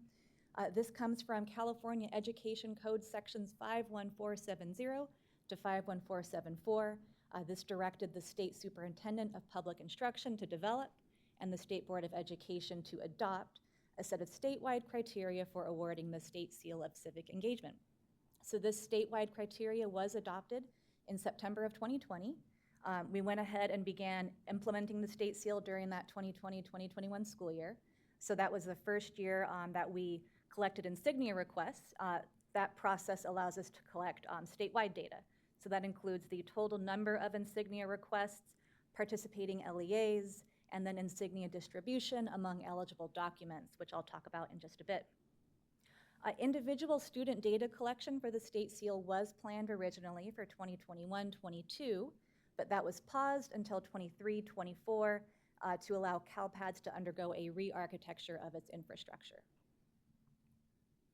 So I'll talk a bit about the 5 statewide criteria next. I do want to mention that LEAs are provided a general framework, the 5 criteria, and then implementation and guidance that helps them then make determinations about what that program looks like in their own local contexts. So while all students must meet these 5 statewide criteria, the process, the procedures, the requirements look very different from LEA to LEA. So those 5 statewide criteria are: first, the student must be engaged in academic work in a productive way. Second, the student must demonstrate a competent understanding of United States and California constitutions, functions and governance of local governments, tribal government structures and organizations, the role of the citizen in a constitutional democracy, and democratic principles, concepts, and processes. So that really encapsulates the content part of the criteria. Third, the student must participate in one or more informed civic engagement project or projects that address real-world problems and require students to identify and inquire into civic needs or problems, consider varied responses, take action, and reflect on efforts. Fourth, the student must demonstrate civic knowledge, skills, and dispositions through self-reflection. And fifth, the student must exhibit character traits that reflect civic-mindedness and a commitment to positively impact the classroom, school, community, and/or society. Now, you may be aware of Assembly Bill 422 by Assemblymember Jackson. This was signed into law by Governor Newsom on October 13th, 2025. And so what it requires is when the state board next revises the state seal criteria, the superintendent shall recommend revised criteria for awarding the state seal of civic engagement, requiring, along with meeting all of the other eligibility criteria for the award, a demonstrated understanding of the importance of preserving democracy and its vital institutions, including but not limited to the free press, free access to libraries, compulsory education, and the federalist system. It also requires that the superintendent shall limit recommendations to content that is not already included in the established criteria. Okay, I'll talk a bit about eligibility and what that looks like for the state seal. First, as I mentioned, it is offered at the LEA level. So county offices of education can offer it, school districts, and charter schools. What that means is that individual school sites may not choose on their own to offer the state seal unless the district or the county office is already offering it, district or countywide. Any student in grade 10, 11, or 12 enrolled in California public schools, the juvenile justice system, or in alternative school settings at a participating LEA is eligible to earn the state seal of civic engagement. I will add that the grade 10 eligibility is a recent addition. As you'll see in a little bit, so far no students in grade 10 have earned a state seal of civic engagement, but it was added to ensure that the program is accessible in case you have that student in grade 10 who has managed to fulfill all 5 criteria. And as I've mentioned, students must demonstrate attainment of all 5 statewide criteria, as well as any locally adopted requirements to be eligible for a state seal. Those locally adopted requirements could include specific coursework, specific grades, local assessments, guidelines for projects, numbers of projects, depth of projects, and then requirements for external reflection, and then the student's reflection of their own learning. So the state seal can be affixed to a variety of documents. High school diploma is by far and away the most common document to which it is affixed. It can also be affixed to the alternative high school diploma. That is a new addition as of last year. General education development certificates, certificates of completion, or transcripts for students in grades 10, 11, or 12. And students receive only one insignia throughout their time in high school, but we have seen LEAs develop additional local forms of notation. So honor cords, local certificates, transcript notations are also very common. Okay, moving on to some data. I have 2 maps here. The first map shows the locations of the LEAs that participated in the program and offered a state seal the first year it was available in 2020, 2021. And then the map on the right side of the screen shows the locations of all LEAs that have offered the state seal since it was first adopted up through 2024-25. And I'll just point out a couple of things you're probably already noticing. First, definitely some areas of concentration from the beginning to this most recent year, especially around Los Angeles and San Diego counties, and then the Bay Area as well. We have seen growth down the Central Coast, and especially in the Central Valley. And then, as you can see, some growth up in the far north as well, which we are hoping continues along with the more inland areas of California. And I'll talk a little bit about our statewide insignia request data. This is the data that we collect through our insignia request process each year. So this slide shows at the very bottom, the total number of insignias requested since the seal was first offered, and then the number of participating counties, LEAs, and school sites. And you can see a general trend of expansion from year to year, beginning with 16 counties in 2020, 2021, up to 33 for the last year that we offered the State Seal of Civic Engagement. And then similar pattern down at the bottom with the total insignias requested, 4,821 the first year, and then last year, 23,040 insignias. If you have followed this closely since the beginning, you may notice that some of those insignia totals have shifted over the years, and that is as a result of work that we do each summer with participating LEAs. We reach out to all of them and basically ask if there are any corrections to their insignia requests from that current year or from prior years. And the reasoning for that is a lot of the insignia requests come in March and April. So LEAs are estimating the number that they need, they're estimating their distribution. Many students, they might be finishing their American government course in May, and that may change the number of insignias that are actually awarded by the end of the year. So we do every year go through and try and update this data to reflect those estimations. And then breaking down the data in terms of eligible documents, you can see that diplomas are far and away the most popular document for the affixing of insignias. This past year, we had just over 23,000 insignias total, and over 21,000 of those insignias were affixed to diplomas. Alternate diplomas, as I mentioned, last year was the first year that was an option, and we saw 170 insignias affixed to alternate diplomas. You can see a very small number of insignias affixed to GEDs each year, kind of a fluctuating number affixed to certificates of completion. I mentioned grade 10 transcripts. That was new last year, and so far none have been awarded in grade 10. And then a growing number of insignias affixed to grade 11 transcripts. We hear that is popular for students who are really hoping to have that insignia secured as they're applying to college. Although some LEAs are adding an additional notation that says a student is in the progress of earning their state seal if they haven't received it by grade 11. And then grade 12 transcripts, we've seen those offered each year used each year that the insignia has been available. I will mention for 2020, 2021, we did not differentiate between grade 11 and grade 12 for that year, so they're lumped into grade 12 transcripts, but it's possible that there were some grade 11 transcripts as well in 2020, 2021. I think that is it, but I am happy to take any questions that you may have. Okay, questions on the state seal? Samara.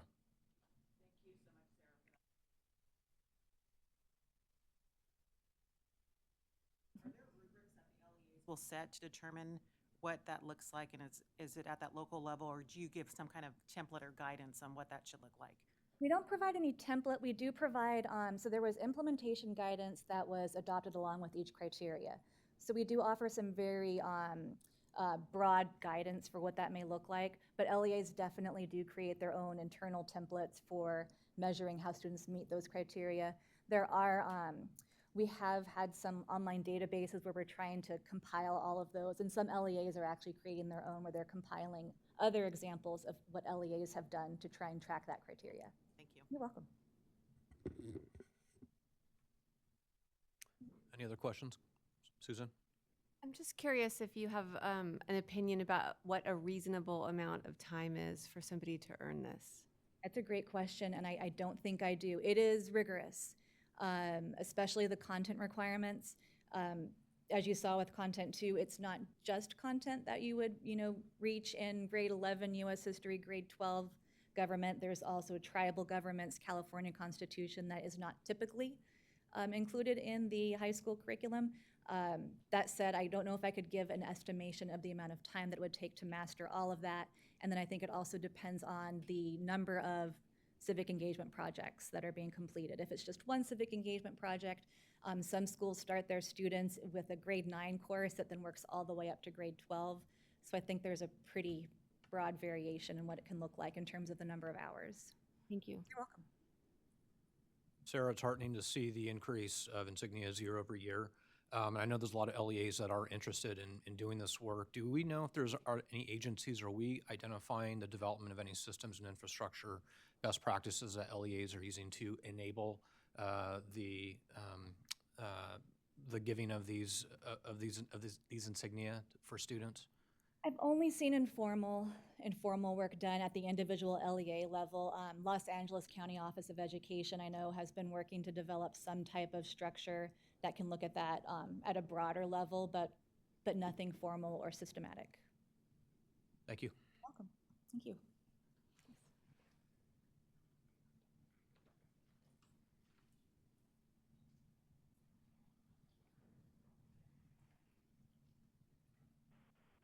Okay, so we're back to me, and I've been told to stand closer to the microphone, so I got that.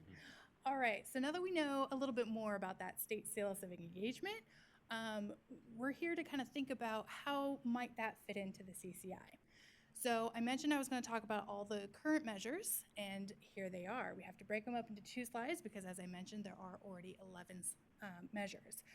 So the currently adopted measures for the CCI are the Smarter Balanced Summative Assessments, the Advanced Placement Exams and Courses, the Met University of California and California State University requirements known as A through G, International Baccalaureate Exams, the State Seal of Biliteracy, college credit courses, pre-apprenticeships, state and federal jobs programs, transition classroom and work-based learning experiences, career technical education pathways, and leadership in military science. So these are all kind of the broad outline of what currently has been adopted.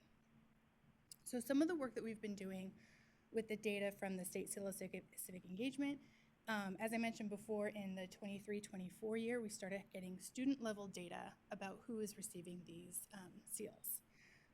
It kind of took place at the end-of-year process for LEAs to submit that data to us so we could review it. So we have been, and we've been analyzing it. And in 23-24, we had 14,552 students earn that State Seal of Civic Engagement. And here they are. So we wanted to look at who these students are and kind of where they fell on the range of the current CCI measures. And so you can see that of those students who were in that class of 2024, because as you know, sometimes they might receive it in grade 11, so not everyone is reflected here. You can see the racial ethnicity breakdown of those students, and as well as if those students were already prepared on the CCI through another measure, were approaching prepared, or were not prepared. So you can see that there were some students who are in that approaching or not prepared categories. And as a reminder, on the CCI, it's only students who are in the prepared category are counted in the CCI. And then we also looked at by the programs as well. So English learners, the foster, homeless, long-term English learners as well, with those same breakdowns. So you can see where the students are and the diversity of the students completing them. So with that, I have some questions for you. All ready? All right. So, based on the information that we have heard today, is the State Seal of Civic Engagement a robust enough as a standalone adoption into the CCI? Now, the CCI measures, some of the measures are standalone, and some of them are what we call plus measures, where, for example, just meeting the A through G or the Met CSU UC requirements isn't enough for a LEA or school to show prepared. The students must do an additional activity, right? So we have standalone measures and we have plus measures. Or what other criteria would you suggest to be combined with this for the CCI? Or is there any other information that you think might be helpful to know in making these kinds of decisions? Okay, CPAG members, we have 3 questions, so let's help out Catherine here. Who would like to begin?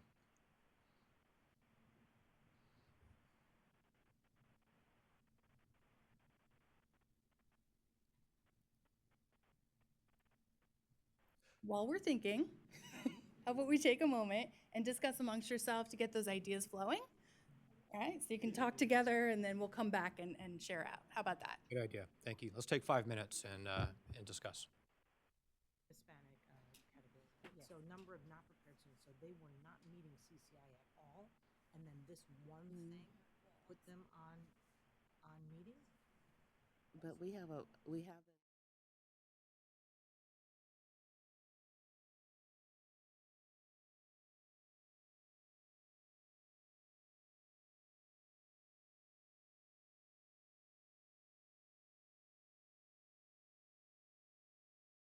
No, yes. they all turn. Local education agencies are doing it, then how does that go into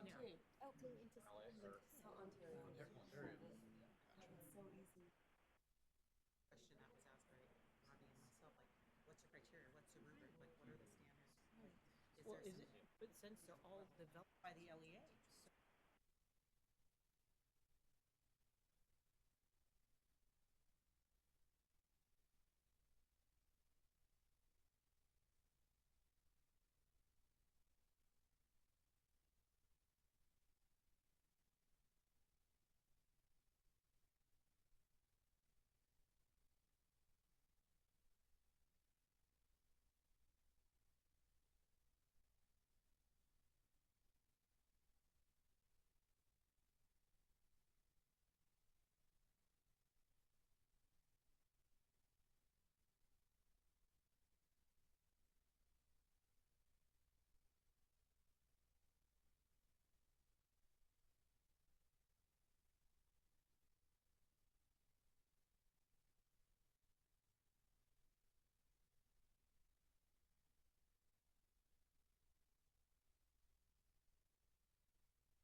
One more minute, team. One more.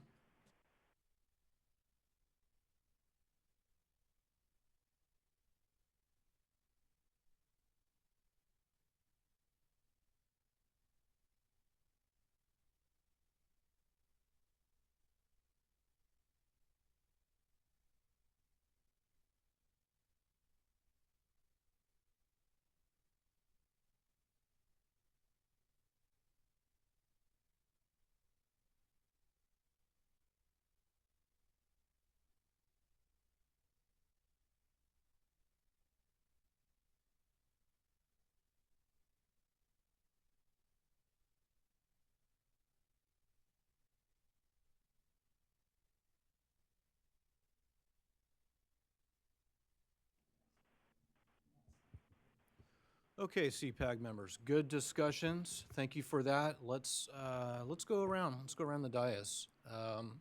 Over here, yeah, Samara. this is great. Thank you for the opportunity to think and discuss. So just for clarification, your race ethnicity chart, right? When you say number of not prepared students, number of approaching prepared students, you are asking now that if, for example, the Hispanic group, that meets 1,291 of approaching prepared and 891 of not prepared, that if they get this seal, it would mean that they're prepared as a standalone indicator. Is this your, if it were a standalone indicator? Adopted as a standalone indicator, yes, then those students would be included in the numerator of the CCI. Got it. And the state seal of biliteracy is a plus indicator, correct? Yes. It is completion of the state seal of biliteracy as well as specific scores on the ELA, Smarter Balance Summative Assessment. Okay. We're recommending plus, if anything, or just waiting to hold off for a second and see where we go with this. Thank you, Jenny. Anything from Joshua, Samara? Is that it?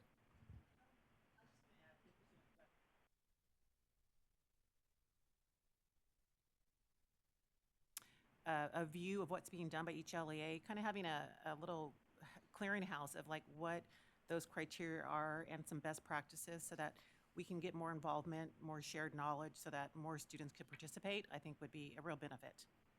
Okay. Amy, Matt? Oh, okay. Or Holly or Charlotte?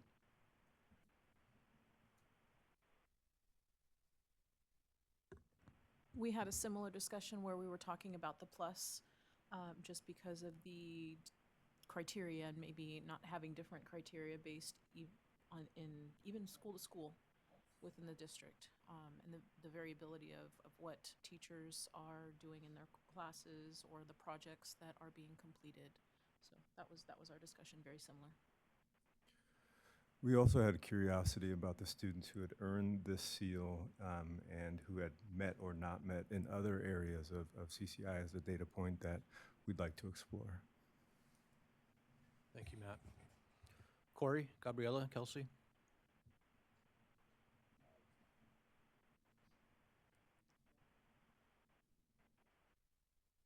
We're very much in agreement with our CPAG colleagues and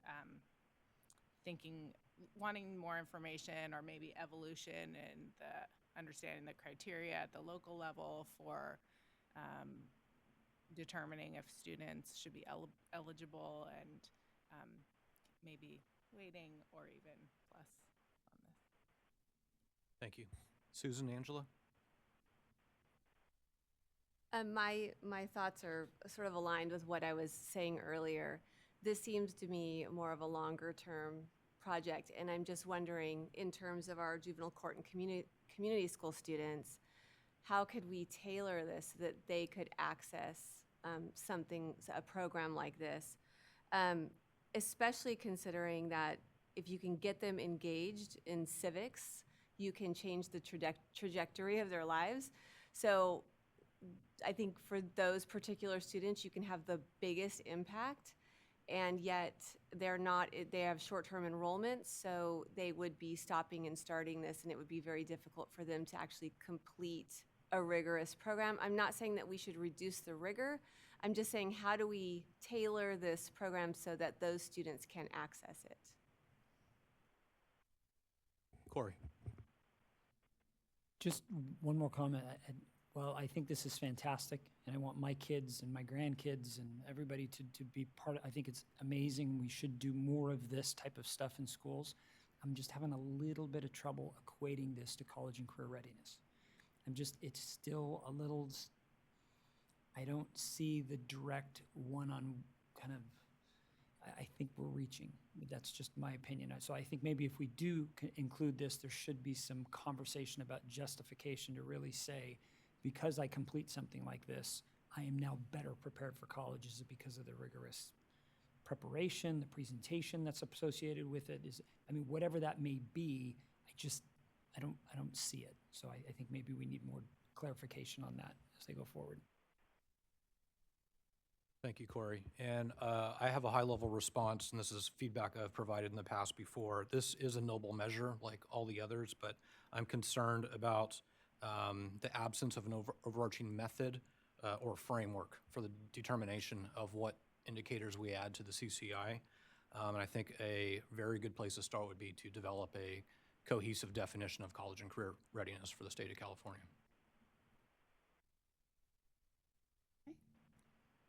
Thank you so much for all your feedback and your comments. So you will see us again in March. Thank you, Catherine.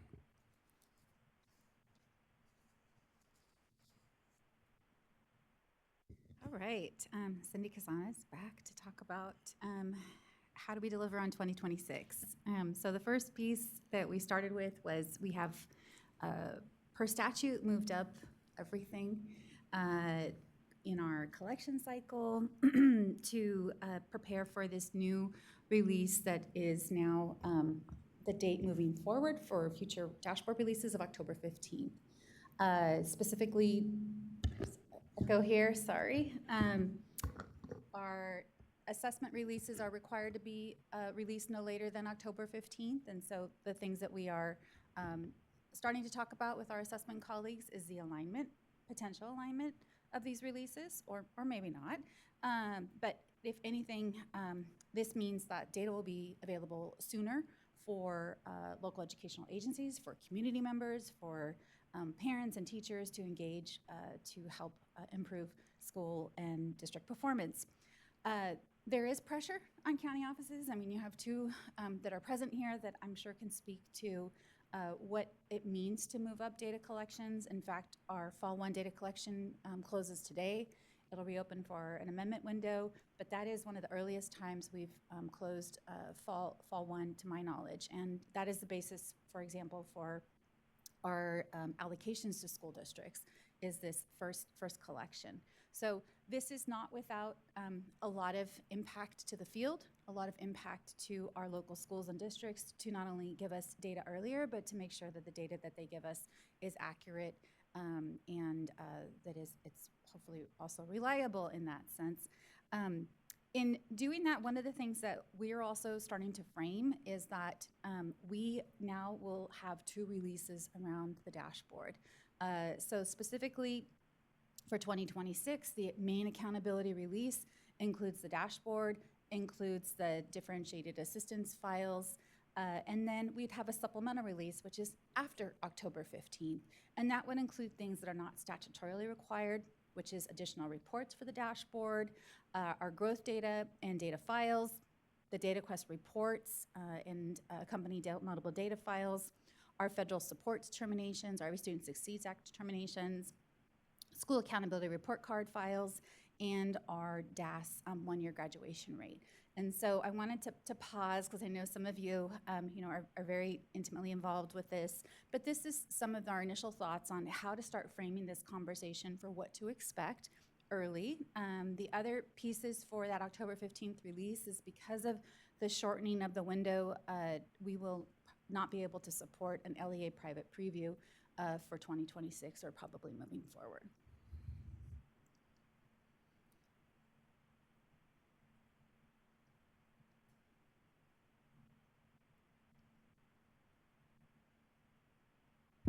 Questions? Corey. I'm assuming you're looking for questions or thoughts as we go through. Absolutely. So I hear what you're saying as far as how we're going to message this out and making sure people know what to expect and understand. I also, as we've had many conversations, also what those requirements are going to be so that way data are ready and for you as well. I mean, with these CalPADS releases and all the rest of that, I know there's been discussion of shifts in the timelines, and that's already in place, and they know when those are supposed to be happening for end of year and the rest, so that way you can get the data that you need, because those are the areas that bring up concerns of kind of what that's going to look like. And so communicating that, I don't see any other way around it. It's in legislation. You have to do what you have to do, but we understand that if the growth of data needs to be released afterwards, it is what it is. It's a lagging indicator. We've said that from the beginning. It's just the way it is. But it's going to be interesting to get this out on October 15th. That's a lot of pressure. That is. Kelsey. Thanks, Cindy. I wonder if you could share like which of the second release items are because there's like a technical issue that just does not allow for it to be released at the same time, and which of these are just because of the immense level of effort involved for your team to do this type of work and local education agencies as well in this short window of time. Absolutely. I would say that most of these are actually both, a combination of both, right? When we are extracting data from our student level data system, there's not a state report, right? There is no user interface for a state report. And so my team is building these tables, and you're talking about a system that's now holding over 20 million student records, which is huge. There's no other way to say that. It's just huge. So if anything, what we put out, I mean, this obviously is probably a standard for anybody who's working with data. You want to make sure that the data is accurate, it's reliable, that we've done our data quality checks. And so part of it is, the technical aspects of it is making sure that we've met those data quality timeframes. So part of that is just literally we need more time, because unless we had, I don't know, 100 people, I don't know that we'd be able to do that. And I'm not suggesting we need 100 people to work on this, but it's just capacity as well. We know that other states, for example, report out on graduation rate a year later. So I think what we've figured out, and we're going to verify this because Kim and I are now part of a collaborative nationally. I think we're going to be one of the first states to report out on a lot of these measures, with the exception of assessments, because some of the other states are able to get out. They're just smaller in nature. But I would say for almost all of these, it's a combination. Jenny? Will release of number 2 have a timeline, or will it dip into the new year? We have not dipped into the new year for a lot of these. Actually, for this year, I think we're going to be able to get out most of these supplemental items before the end of the calendar year, which may be a first, actually, for us. But for this year, for example, our additional reports and the data quest reports were able to be released at the same time as the dashboard, but that was because it was a November release. So, if we can get things to be on par, we'll do that. But we are very focused on statutorily, this is what we're required to do, and we'll pick everything else up as soon as we can.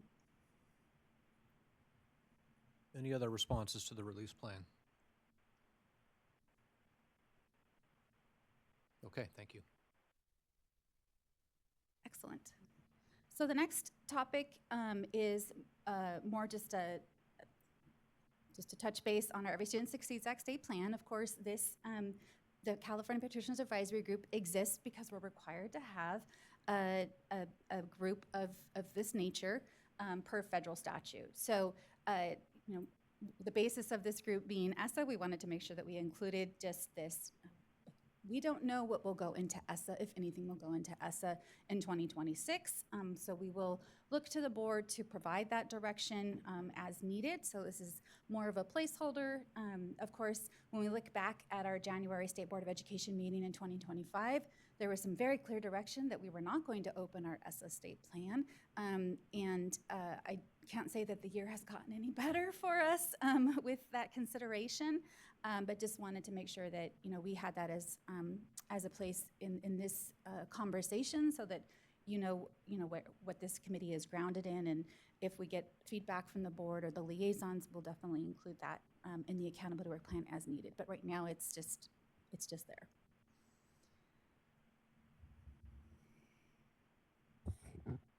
Okay. All right, so the last piece is around what the State Board of Education has on its plate now that you've provided some feedback for them. And specifically, the first piece is the adoption of the 2026 Accountability Work Plan, which, thank you, you've provided the feedback necessary. We'll make sure that your reflections are included in the item. And for those of you that follow items, we're supposed to be I think releasing them ahead of the holidays, maybe even at the end of next week, so that we can all take a little bit of time off over the break, although we don't get a break at the state level, but that's okay. But with that in mind, the other piece that the board committed to doing was holding a study session around the College Career Indicator. So your conversation around The Seal of Civic Engagement was very timely, and I appreciate Member Greenlaw's comments about how does this fit into college career? Maybe it's college career and civic readiness, right? So I think that'll be an interesting conversation that the board will have in July. It'll be a separate item from the accountability work plan because it is for information purposes, and it's more of trying to have the board really think about where they want this to head. We have been collecting several items from districts now for 3 or 4 years that the board has just not made a decision yet on. And so we're trying to get over that hump as well. So to the point about what's the framing of it, the goals for the indicator, reviewing the current metrics, and really path forward for those new measures that we've been collecting, as well as a couple others that the board has asked us to look into, as Catherine explained. The other pieces around 2026, which I started this conversation with, is differentiated assistance and what the board would like to do around that meaning, or rather around that requirement that was put into statute.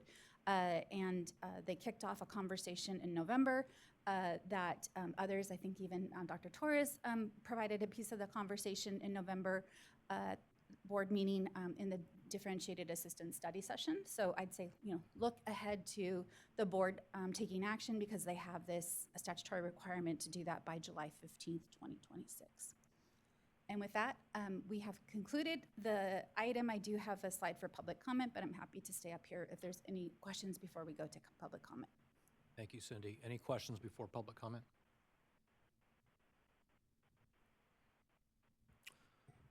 Okay, thank you so much. This is an enormous amount of work under tightened timelines, so you have our gratitude, and I'm hoping that you all can get a break as well over the holiday season. We will now take up public comment. Please put up the public comment slide with a call-in number. Members of the public wishing to provide comment on this item may do so by calling the number on the slide. You'll be notified when it is your time to speak. We encourage you to please state your name and affiliation for the record. Please remember to turn down the speaker volume of your computers. If you are following the live feed, speakers will be limited to 1 minute each. Is there anyone in the room who wishes to make public comment? There are 2 people signed up for in-person public comment. Please remember to state your name and affiliation for the record when it is your turn to speak. Will the following people please line up at the microphone? Natalie Shin and Rob Manwaring. Good morning, members of the board. My name is Natalie Shin with Californians Together. We appreciate the inclusion of LTELs and the English Learner Student Group in the academic indicator, but request the disaggregation of current ELs from reclassified students in the growth model. This is essential in measuring EL progress and assessing the effectiveness of reclassification criteria. As CDE prepares to explore the inclusion of RFEPs in the LP, we respectfully request that this work begin with clear data transparency.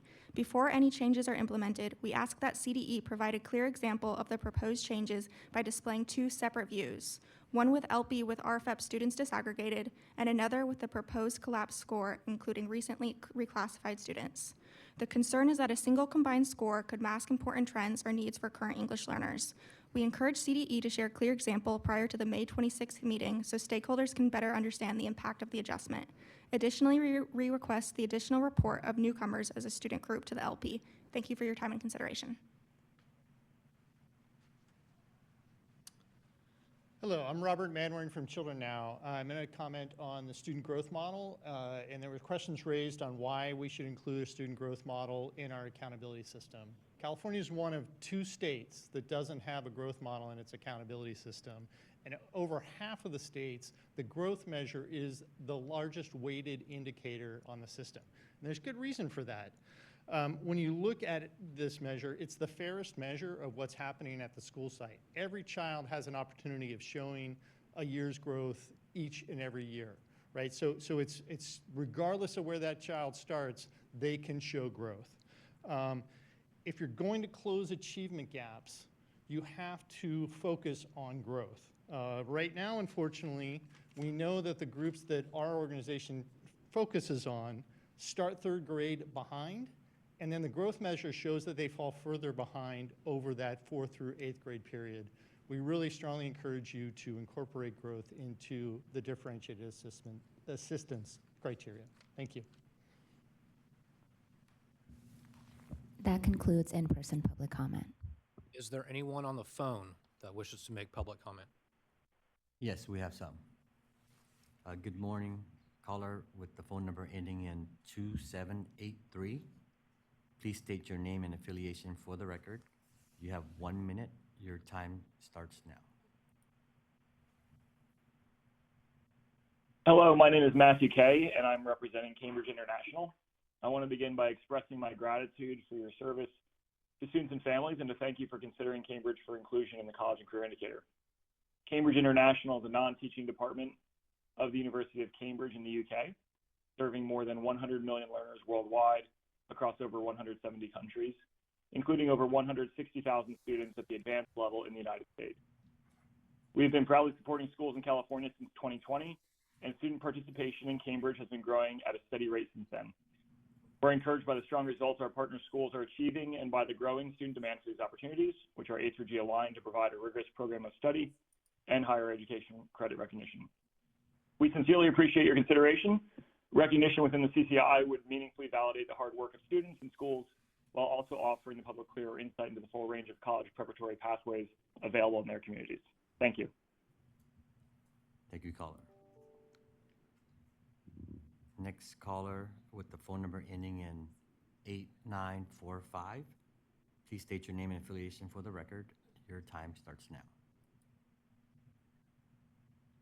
Hi, this is Suzanne Cooey from the Charter Schools Development Center. Great points about ELA and math growth, and want to address the idea about double dipping. The way to use this data is to further refine what we know about schools based on the ELA and math indicators, which measure just students' performance. So what we can do with ELA and math growth is to distinguish the schools that are low scoring and low growth from those that are low scoring but are getting at average or above average growth. So there are actually many dozens, if not hundreds, well, yes, certainly hundreds, maybe thousands of schools that get red and orange, but actually have growth that's at or above average. And those aren't the ones we want to be focusing our assistance resources on. So that's where we need to use that data in combination. Thank you, caller. Next caller with the phone number ending in 8674. Please state your name and affiliation for the record. Your time starts now. Good morning. This is Rachel Murphy with Public Advocates and the LCFF Equity Coalition. We'd like to address two topics discussed under this item. First, for the Priority 1 indicator, we are very glad to see that the board adopted the school-level TAMO data on the school's main page as required under the Ed Code. And regarding the intradistrict comparison data, we strongly support adding this important equity component to the dashboard as shown in the examples attached to our letter, and we look forward to the board's discussion in March. Additionally, we continue to recommend that the indicator provide greater clarity on a district's performance in relation to the state average. Instead of simply noting whether a district's percentage of clear teachers is above or below, the indicator should detail if it's plus or minus 5%, well above or well below the state average. Turning to the college and career indicator, we appreciate the inclusion of AP course completion and support inclusion of IB and Cambridge International course completion as well. As the State Board prepares for its January study session, we encourage examining access to dual enrollment opportunities and reiterate that the CCI framework. Thank you, caller. Next caller with the phone number ending in 4301. Please state your name and affiliation for the record. Your time starts now. Good morning. Lindsay Tornatore on behalf of the California County Superintendent. Want to express our sincere appreciation to the CDE for the massive undertaking on preparing this item with many elements. We would also like to emphasize that the questions and comments that have been raised by members Greenlaw and Connolly today are reflective of the concerns and perspectives of the 58 county offices of education, and hope their feedback will be noted as such.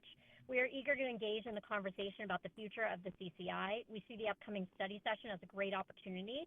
The forthcoming changes with the DA criteria, it is really important to ensure all indicators on the dashboard are accurately measuring what we value and what we hope to share as a transparent accounting of our accountability system. We look forward to additional opportunities for public comment on this work plan. Thank you. Thank you, caller. This concludes public comment. Okay, thank you. Given there's no other public comment, we will now open for CPAG member discussion. This is an opportunity for members to ask any lingering questions about the pieces we heard today, including the 2025 dashboard, the 2026 accountability work plan, and the possible addition of the State Seal of Civic Engagement to the CCI. I especially want to highlight the very full accountability work plan and how this is our opportunity to provide feedback on the issues presented today before the CDE team takes the work plan to the board in January. Are there any questions, comments related to this item?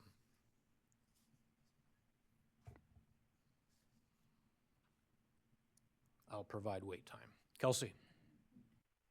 And this is actually more of a process comment, which is I found it incredibly helpful to have time to talk with colleagues and have discussion questions and dig in and then provide feedback. So I'm hoping that maybe in future meetings we might have more of that, especially given just the volume of content for us to process.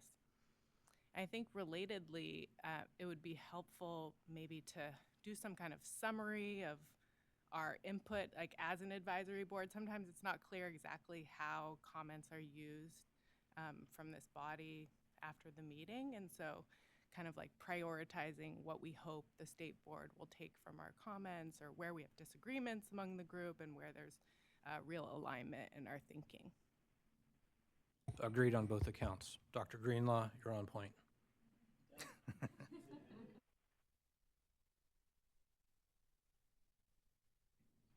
Any other reflections?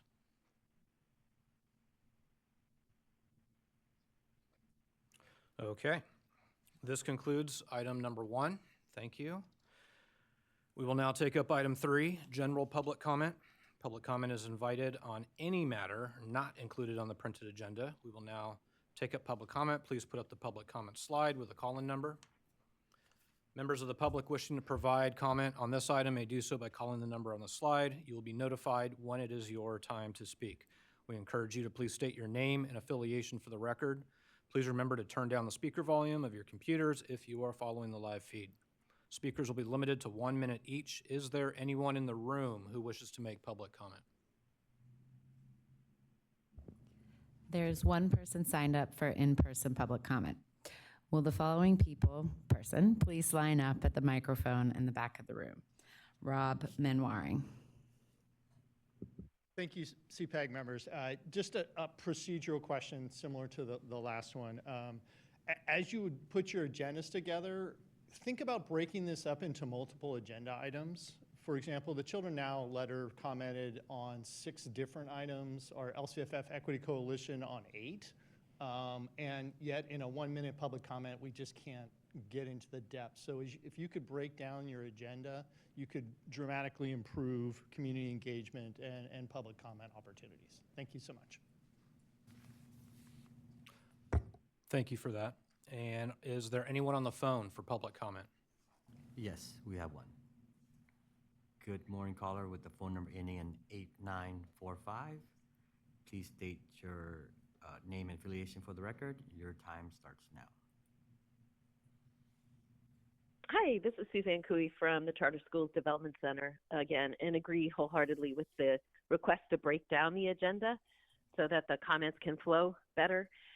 Also really agree with that last comment on it would be great to see how the comments get used and have clarity about areas of alignment and disagreement among CPAG. Thought that was very helpful. I want to mention about the DAST credit deficient issue, that the main point that we're hearing from DAST schools is they're wondering how to get alignment because CalPADS is not always accurate. And so our suggestion on that, and this would also enable bringing back wards of the court in, is that, because that was the problem, couldn't do it through CalPADS, is to do it as a second look process where any school has become ineligible for DAST, then to do a hand count and check, and that the school can then provide evidence. Thank you, caller. This concludes public comment.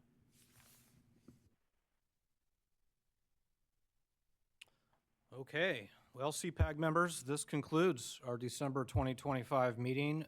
But before we end, since this is my final CPAG meeting, I want to throw in one last reflection before we go. First, I want to acknowledge our colleagues at the California Department of Education and the staff at the State Board of Education. Much of their work is unseen, but essential to keeping our statewide system functioning, and it really does deserve our appreciation. Thank you for all that you do. I also want to offer an overarching observation as a practitioner. The way we do public education, how we organize teaching and learning, hasn't changed dramatically since its design over a century ago. Governance, policies, and funding have evolved, but the classroom instructional model remains largely the same, and so do student outcomes. For decades, state and local assessments have remained relatively stable, with persistent and predictable gaps by race, language, socioeconomic status, and ability. As the saying goes, every system is perfectly designed to get the results it gets. Our system is perfectly designed to get the results we are getting. If we want different outcomes and the kind of learning that prepares students for this world today, then we have to rethink our system, how we define success, how learning is structured, and how growth is measured.